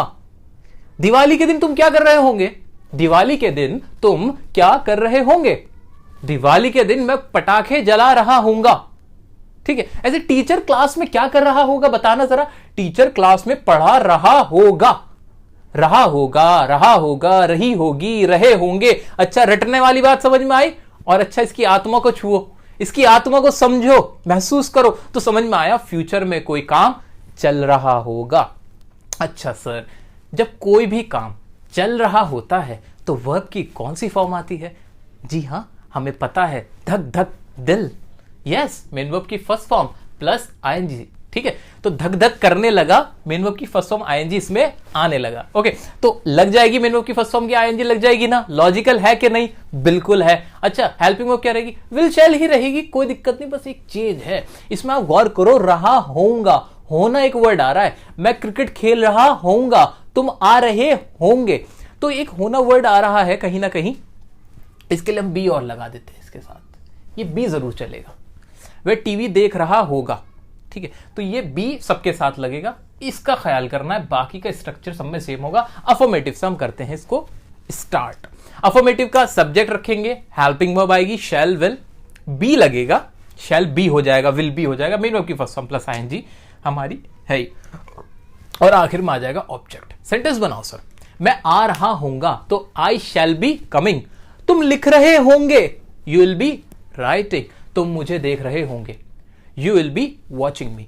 सो ये सेंटेंस थे। अफर्मेटिव के नेगेटिव में आ जाओ, वह झूठ नहीं बोल रहा होगा, ही will not be telling a lie, mummy खाना नहीं पका रही होंगी, तो क्या हो जाएगा, mummy will not be cooking the food. तो इस तरह के आप सेंटेंस बना सकते हो नेगेटिव के। इंटरोगेटिव में आ जाओ, इंटरोगेटिव का कहानी बहुत आसान है, शैल विल सबसे पहले रख दो, विल ही बी कमिंग, क्या वह आ रहा होगा। देखो बोलने में ऐसा लगा कि जैसे पता नहीं क्या आपने एटम बम फोड़ दिया हो, कैसे इंग्लिश बोल दी, फ्लुएंसी आ गई, बिल्कुल ऐसा लगा नहीं, विल ही बी कमिंग, अरे भाई ये क्या पढ़ लिया, अरे सर कुछ नहीं पढ़ा, लेकिन इंप्रेशन इतना बढ़िया आया कि आपने क्या बोल दिया। तो ये टेंसेस के रूल्स है, दिमाग में रखो, बोलते चले जाओ। ऐसे ही और सेंटेंस क्या हो सकता है, शैल आई बी गोइंग, क्या मैं जा रहा होऊंगा, will he be attending the class, क्या वह क्लास कर रहा होगा, विल यू बी वॉचिंग मी, क्या तुम मुझे देख रहे होंगे। तो ये सारे सेंटेंसेस थे इंटरोगेटिव के। डबल इंटरोगेटिव थोड़ा आप करके आना, और मैं उम्मीद करता डबल इंटरोगेटिव का स्ट्रक्चर आप खूब बना सकते हो, मजे से बना सकते हो, क्योंकि अब आपने ले लिया है एक दूसरा जन्म। तो अब हम बात करेंगे इसके अगले टेंस की। अगला टेंस होगा हमारा फ्यूचर परफेक्ट टेंस। दोस्तों अब बढ़ चुके हैं हम अपने अगले टेंस की तरफ, और अगला टेंस है हमारा फ्यूचर परफेक्ट टेंस। अच्छा, फ्यूचर में कोई काम है और वो क्या है, परफेक्ट है। देखो टेक्निकल चलोगे ना, चीजें कितनी इजी लगती हैं, सिस्टमैटिकली, लॉजिकली, कितने अच्छे अच्छे वर्ड्स हैं ये, सिस्टमैटिक, लॉजिकल, तो टेक्निकल, स्ट्रेटेजिकल, तो ये वर्ड्स जो है ना स्टूडेंट लाइफ में इनकी बहुत इंपॉर्टेंस है, और वही हम यहाँ अप्लाई कर रहे हैं। तो फ्यूचर परफेक्ट, काम फ्यूचर में हुआ और वो कैसा है, परफेक्ट है, यानी वो फ्यूचर में ही पूरा हो चुका होगा। अरे सर ये क्या कह रहे हो, सर सच बताऊं तो इन टेंस का रेलेवेंस बहुत कम है बोलने के पर्सपेक्टिव से। बोलने के पर्सपेक्टिव से ये बहुत कम इस्तेमाल होते हैं। पर्सनली स्पीकिंग, फ्रैंकली स्पीकिंग, मैं भी नहीं करता इनका इस्तेमाल, लेकिन एग्जाम के लिए तैयार होके जाओ, नॉलेज के पर्पज से सब कुछ आना चाहिए। आओ चलो सेंटेंस बनाते हैं। और सेंटेंस क्या होता है, इसमें इस तरह के सेंटेंस होंगे कि मैं वो काम कर चुका होऊंगा, जैसे मैंने आपसे कहा मैं ये वीडियो देखने के बाद टेंस सीख चुका होऊंगा, मैं इंग्लिश बोल चुका होऊंगा, मैं चैनल को सब्सक्राइब कर चुका होऊंगा, मैं वीडियो को लाइक कर चुका होऊंगा, हम वीडियो को शेयर कर चुके होंगे, हम आपसे मिल चुके होंगे। ये वाले सेंटेंसेस सारे आएंगे फ्यूचर परफेक्ट टेंस के अंदर। अच्छा सर जल्दी से बता दो अब मुझे इसकी हेल्पिंग वर्ब क्या होगी। सर हेल्पिंग वर्ब विल शैल की विल शैल ही रहने वाली है, कोई दिक्कत नहीं है। बस एक थोड़ा सा चेंज क्या होगा, इसके साथ हैव और लगना है। हैव लगेगा परफेक्ट दिखाने के लिए। अच्छा जहां भी कोई टेंस परफेक्ट हो तो क्या लगता है, हाँ लगती है वर्ब की थर्ड फॉर्म, हमें पता है थर्ड फॉर्म लगती है, रूल में भी लिखा है परफेक्ट के साथ थर्ड फॉर्म। चार्ट है, सिंपल बनाओ ना इसको। तो हेल्पिंग वर्ब तो वही रहेगी विल शैल। साथ में हैव और लग जाएगा। ठीक है, अब अफर्मेटिव का स्ट्रक्चर देख लिया, सब्जेक्ट से स्टार्ट हुआ, विल और शैल, हेल्पिंग वर्ब आई, हैव आया, मेन वर्ब की थर्ड फॉर्म प्लस ऑब्जेक्ट। अब जल्दी से इनके कुछ एग्जांपल्स लेते हैं और मजेदार से और उनकी हिंदी भी बना लेते हैं। अच्छा चलो, एग्जांपल हो गया, जैसे आप यहां आ चुके होंगे तो क्या हो जाएगा, you will have come here. मैं आपसे मिल चुका होऊंगा, I will have met you. तुम खाना खा चुके होंगे, you will have eaten the food. Sir है थोड़े से ये थॉटफुल प्रोसेस है, कोई बहुत ज्यादा सोचने ही वाली बात है जो आप इस तरह के सेंटेंस इस्तेमाल करोगे, लेकिन पढ़ना है हमें इसलिए हम पढ़ रहे हैं। नेगेटिव पे आ जाओ, सब्जेक्ट हेल्पिंग वर्ब, अब नॉट हैव से पहले आएगा, बस ये देखना है आपको, हैव से पहले नॉट आएगा, मेन वर्ब की थर्ड फॉर्म प्लस ऑब्जेक्ट। जैसे मैं आपसे मिल चुका नहीं होऊंगा, हम किताब नहीं पढ़ चुके होंगे, तुम खाना नहीं खा चुके होंगे, तुम चांद पर नहीं पहुंच चुके होंगे। तो ये वाले सेंटेंस आपको इंग्लिश में चेंज करने, करो ट्रांसलेट, कोई दिक्कत नहीं। I will not have reached to moon, I will not have reach to the लगा दो, रीच टू द मून, क्योंकि जो मून होता है सन होता है उनके साथ द लगाना जरूरी होता है। ठीक है, so I will not have reach to the moon. ऐसे ही मैं आपसे मिल चुका नहीं होऊंगा, I will not have met you. मैं खाना नहीं खा चुका होऊंगा, I will not have eaten the food. इस तरह के सेंटेंसेस आप बनाओगे। ठीक है, अगला है हमारा इसका इंट्रोगेटिव। इंट्रोगेटिव में क्या होगा, हेल्पिंग वर्ब पहले आ जाएगी, फिर सब्जेक्ट आएगा और फिर हैव आएगा। इस बात पर नोटिस कर लेना, सब्जेक्ट के बाद हैव आएगा, मेन वर्ब की वही थर्ड फॉर्म लगेगी। जैसे क्या तुम मुझसे मिल चुके होंगे, तो इसकी इंग्लिश क्या हो जाएगी, will you have met me. क्या तुम वहां जा चुके होंगे, will you have gone there. क्या वह क्रिकेट खेल चुका होगा। आप यहां बैठे हुए हो, सोच रहे हो कि वो काम हो जाएगा और सोच रहे हो वो काम होने के बाद पूरा भी हो जाएगा। बहुत बढ़िया, बहुत बढ़िया। क्या मैं एग्जाम क्रैक कर चुका होऊंगा। अरे सर तैयारी करो, क्रैक होगा ना। तो इसके लिए हो जाएगा क्या कि will I have crack the exam. तो ये वाले सेंटेंस थे फ्यूचर परफेक्ट टेंस के। प्रैक्टिस जरूर कर लेना, रिक्वेस्ट कर रहा हूं, क्योंकि फंसना नहीं है। एग्जाम में कल को आ जाए ना तो दिमाग को ज्यादा सोचना ना पड़े, आपको पता हो कि ये सेंटेंस कौन सा है। इसलिए प्रैक्टिस कर लेना। स्पीकिंग पॉइंट ऑफ व्यू से कम इस्तेमाल होता है, एग्जाम पॉइंट ऑफ व्यू से मोस्ट इंपॉर्टेंट है। अब आ जाओ नीचे, फ्यूचर परफेक्ट कंटिन्यूअस टेंस। इसको अब हम पढ़ने वाले हैं और ये हमारा फ्यूचर का आखिरी टेंस होने वाला है। तो जी हाँ, आप हमारे साथ अब तक बने हुए हैं और हम सीख चुके हैं।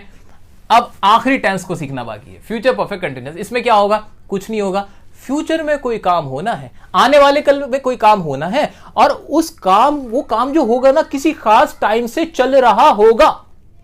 हाँ बिल्कुल सही सुना आपके कानों ने, कानों में से धुएं निकलने लगे हैं और आपको समझ नहीं आ रहा क्या होने वाला है, दिमाग का बिल्कुल भरता बन चुका है। बिल्कुल, लेकिन है तो यही। अब लोग करते हैं इस तरह की बातें तो क्या कर सकते हैं, इनकी जरूरत ही यूं पड़ी क्योंकि हम अपनी लाइफ में इस तरह की बातें बोलते हैं। ये प्रैक्टिकली अप्रोच है लोगों का बोलने का, तो है भाई, क्या कर सकते हैं। अब सेंटेंस क्या बनेगा वो सुनो, लेकिन हंसना मना है। सेंटेंस होगा, मैं 2 घंटे से खाना खा रहा होऊंगा, तुम 10 महीने से मुझसे मिल रहे होंगे।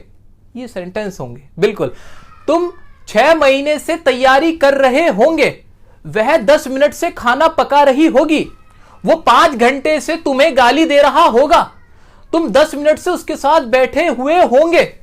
बिल्कुल यही वाले सेंटेंसेस आपके फ्यूचर परफेक्ट कंटिन्यूअस में इस्तेमाल होते हैं।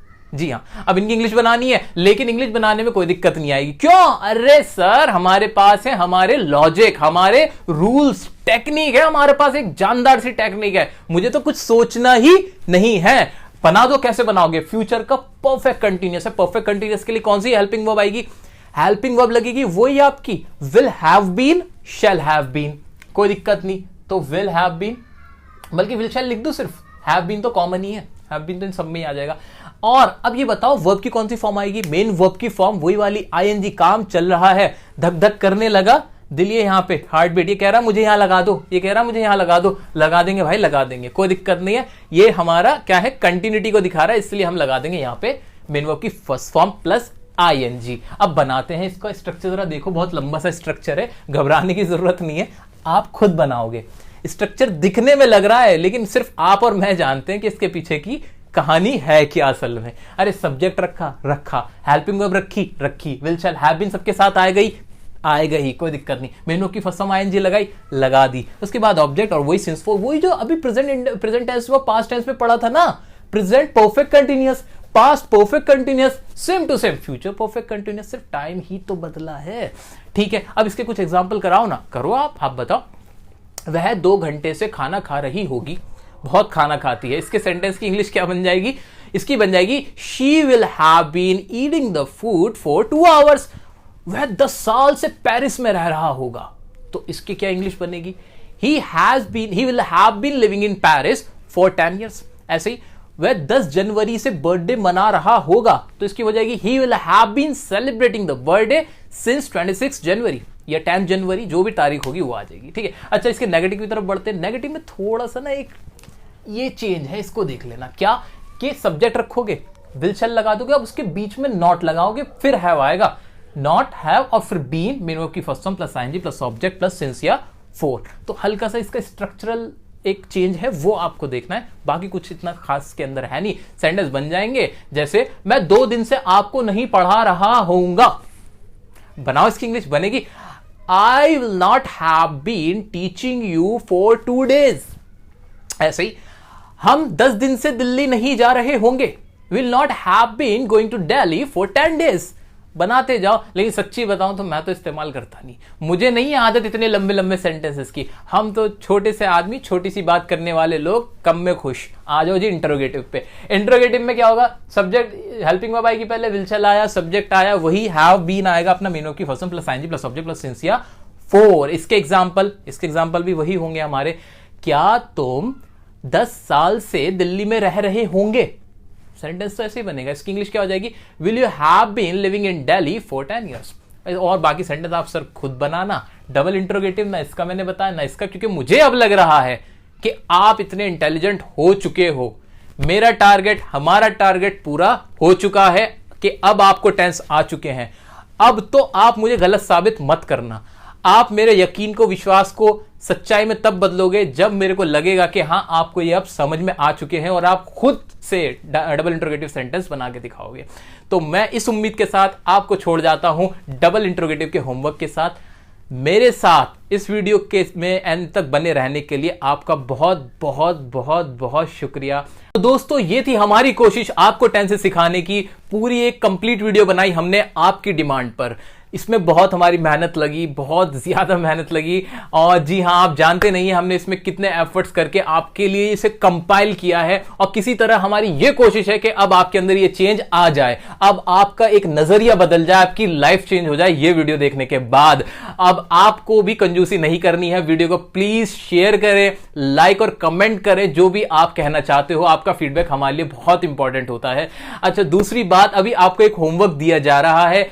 होमवर्क तो पूरा नहीं दे सकते, इतनी बड़ी वीडियो का बहुत सारा होमवर्क होता है। कुछ मैं आप सेंटेंसेस मैंने आपको इसमें देने की कोशिश की है, जिसको आप आंसर करके जरूर बताएं। ये मिक्स सेंटेंसेस हैं और आप इनका आंसर करके बताएं। बाकी प्रैक्टिस के लिए क्या करना है वो सुने। प्रैक्टिस के लिए आपके पास कोई भी इंग्लिश की XYZ बुक रखी हुई है, उस बुक को आप उसमें से जो भी आपसे सेंटेंस पूछे गए हैं उनको बनाएं, उनको ट्रांसलेट करें। बाकी इंग्लिश के न्यूज़पेपर्स आते हैं, उसमें सारे टेंसेस ही तो होते हैं, उनको आप पढ़ें, समझने की कोशिश करें। आपको डेफिनेटली अब आंसर्स मिलेंगे। आपका अब जो चीजें मुश्किल लगती थी वो आसान हो जाएंगी। तो ये थी हमारी वीडियो आपके लिए।